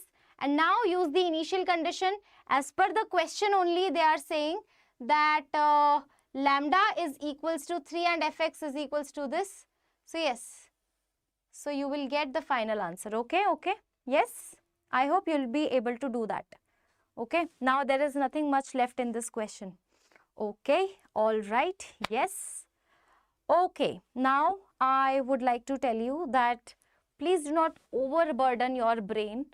Right now, the timing is to make your brain super calm, to make your brain super focused. Okay, please do not interact with so many people and like leak your energy. Don't do that. You just have to be with yourself and just have a light conversation, have a light meal. I would say last minute tips. If you have your examination tomorrow or day after tomorrow, do not overeat, stay hydrated. Okay, and yes, I guess everything will be fine. Do not panic, do not do anything. Okay, yes, you will do good, trust me. Focus on those questions which you can easily do.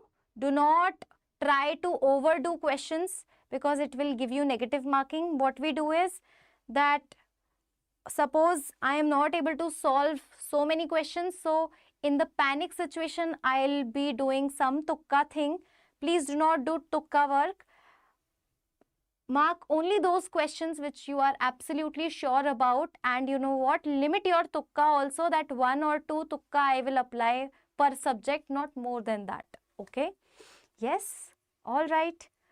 Okay, now I think I'll be taking leave and I'll be wishing you all the best. Do not worry, tomorrow we'll be doing reaction video also, we'll be doing paper discussion also, we'll be there with you. And yes, I wish you all the very best. Wish you all the very best. You will do good. Trust on yourself. You know what? 99% of the time the problem is that we do not believe in ourselves. You have the potential which you are not even aware about.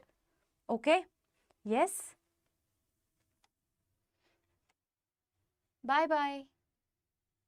Good night. Good night.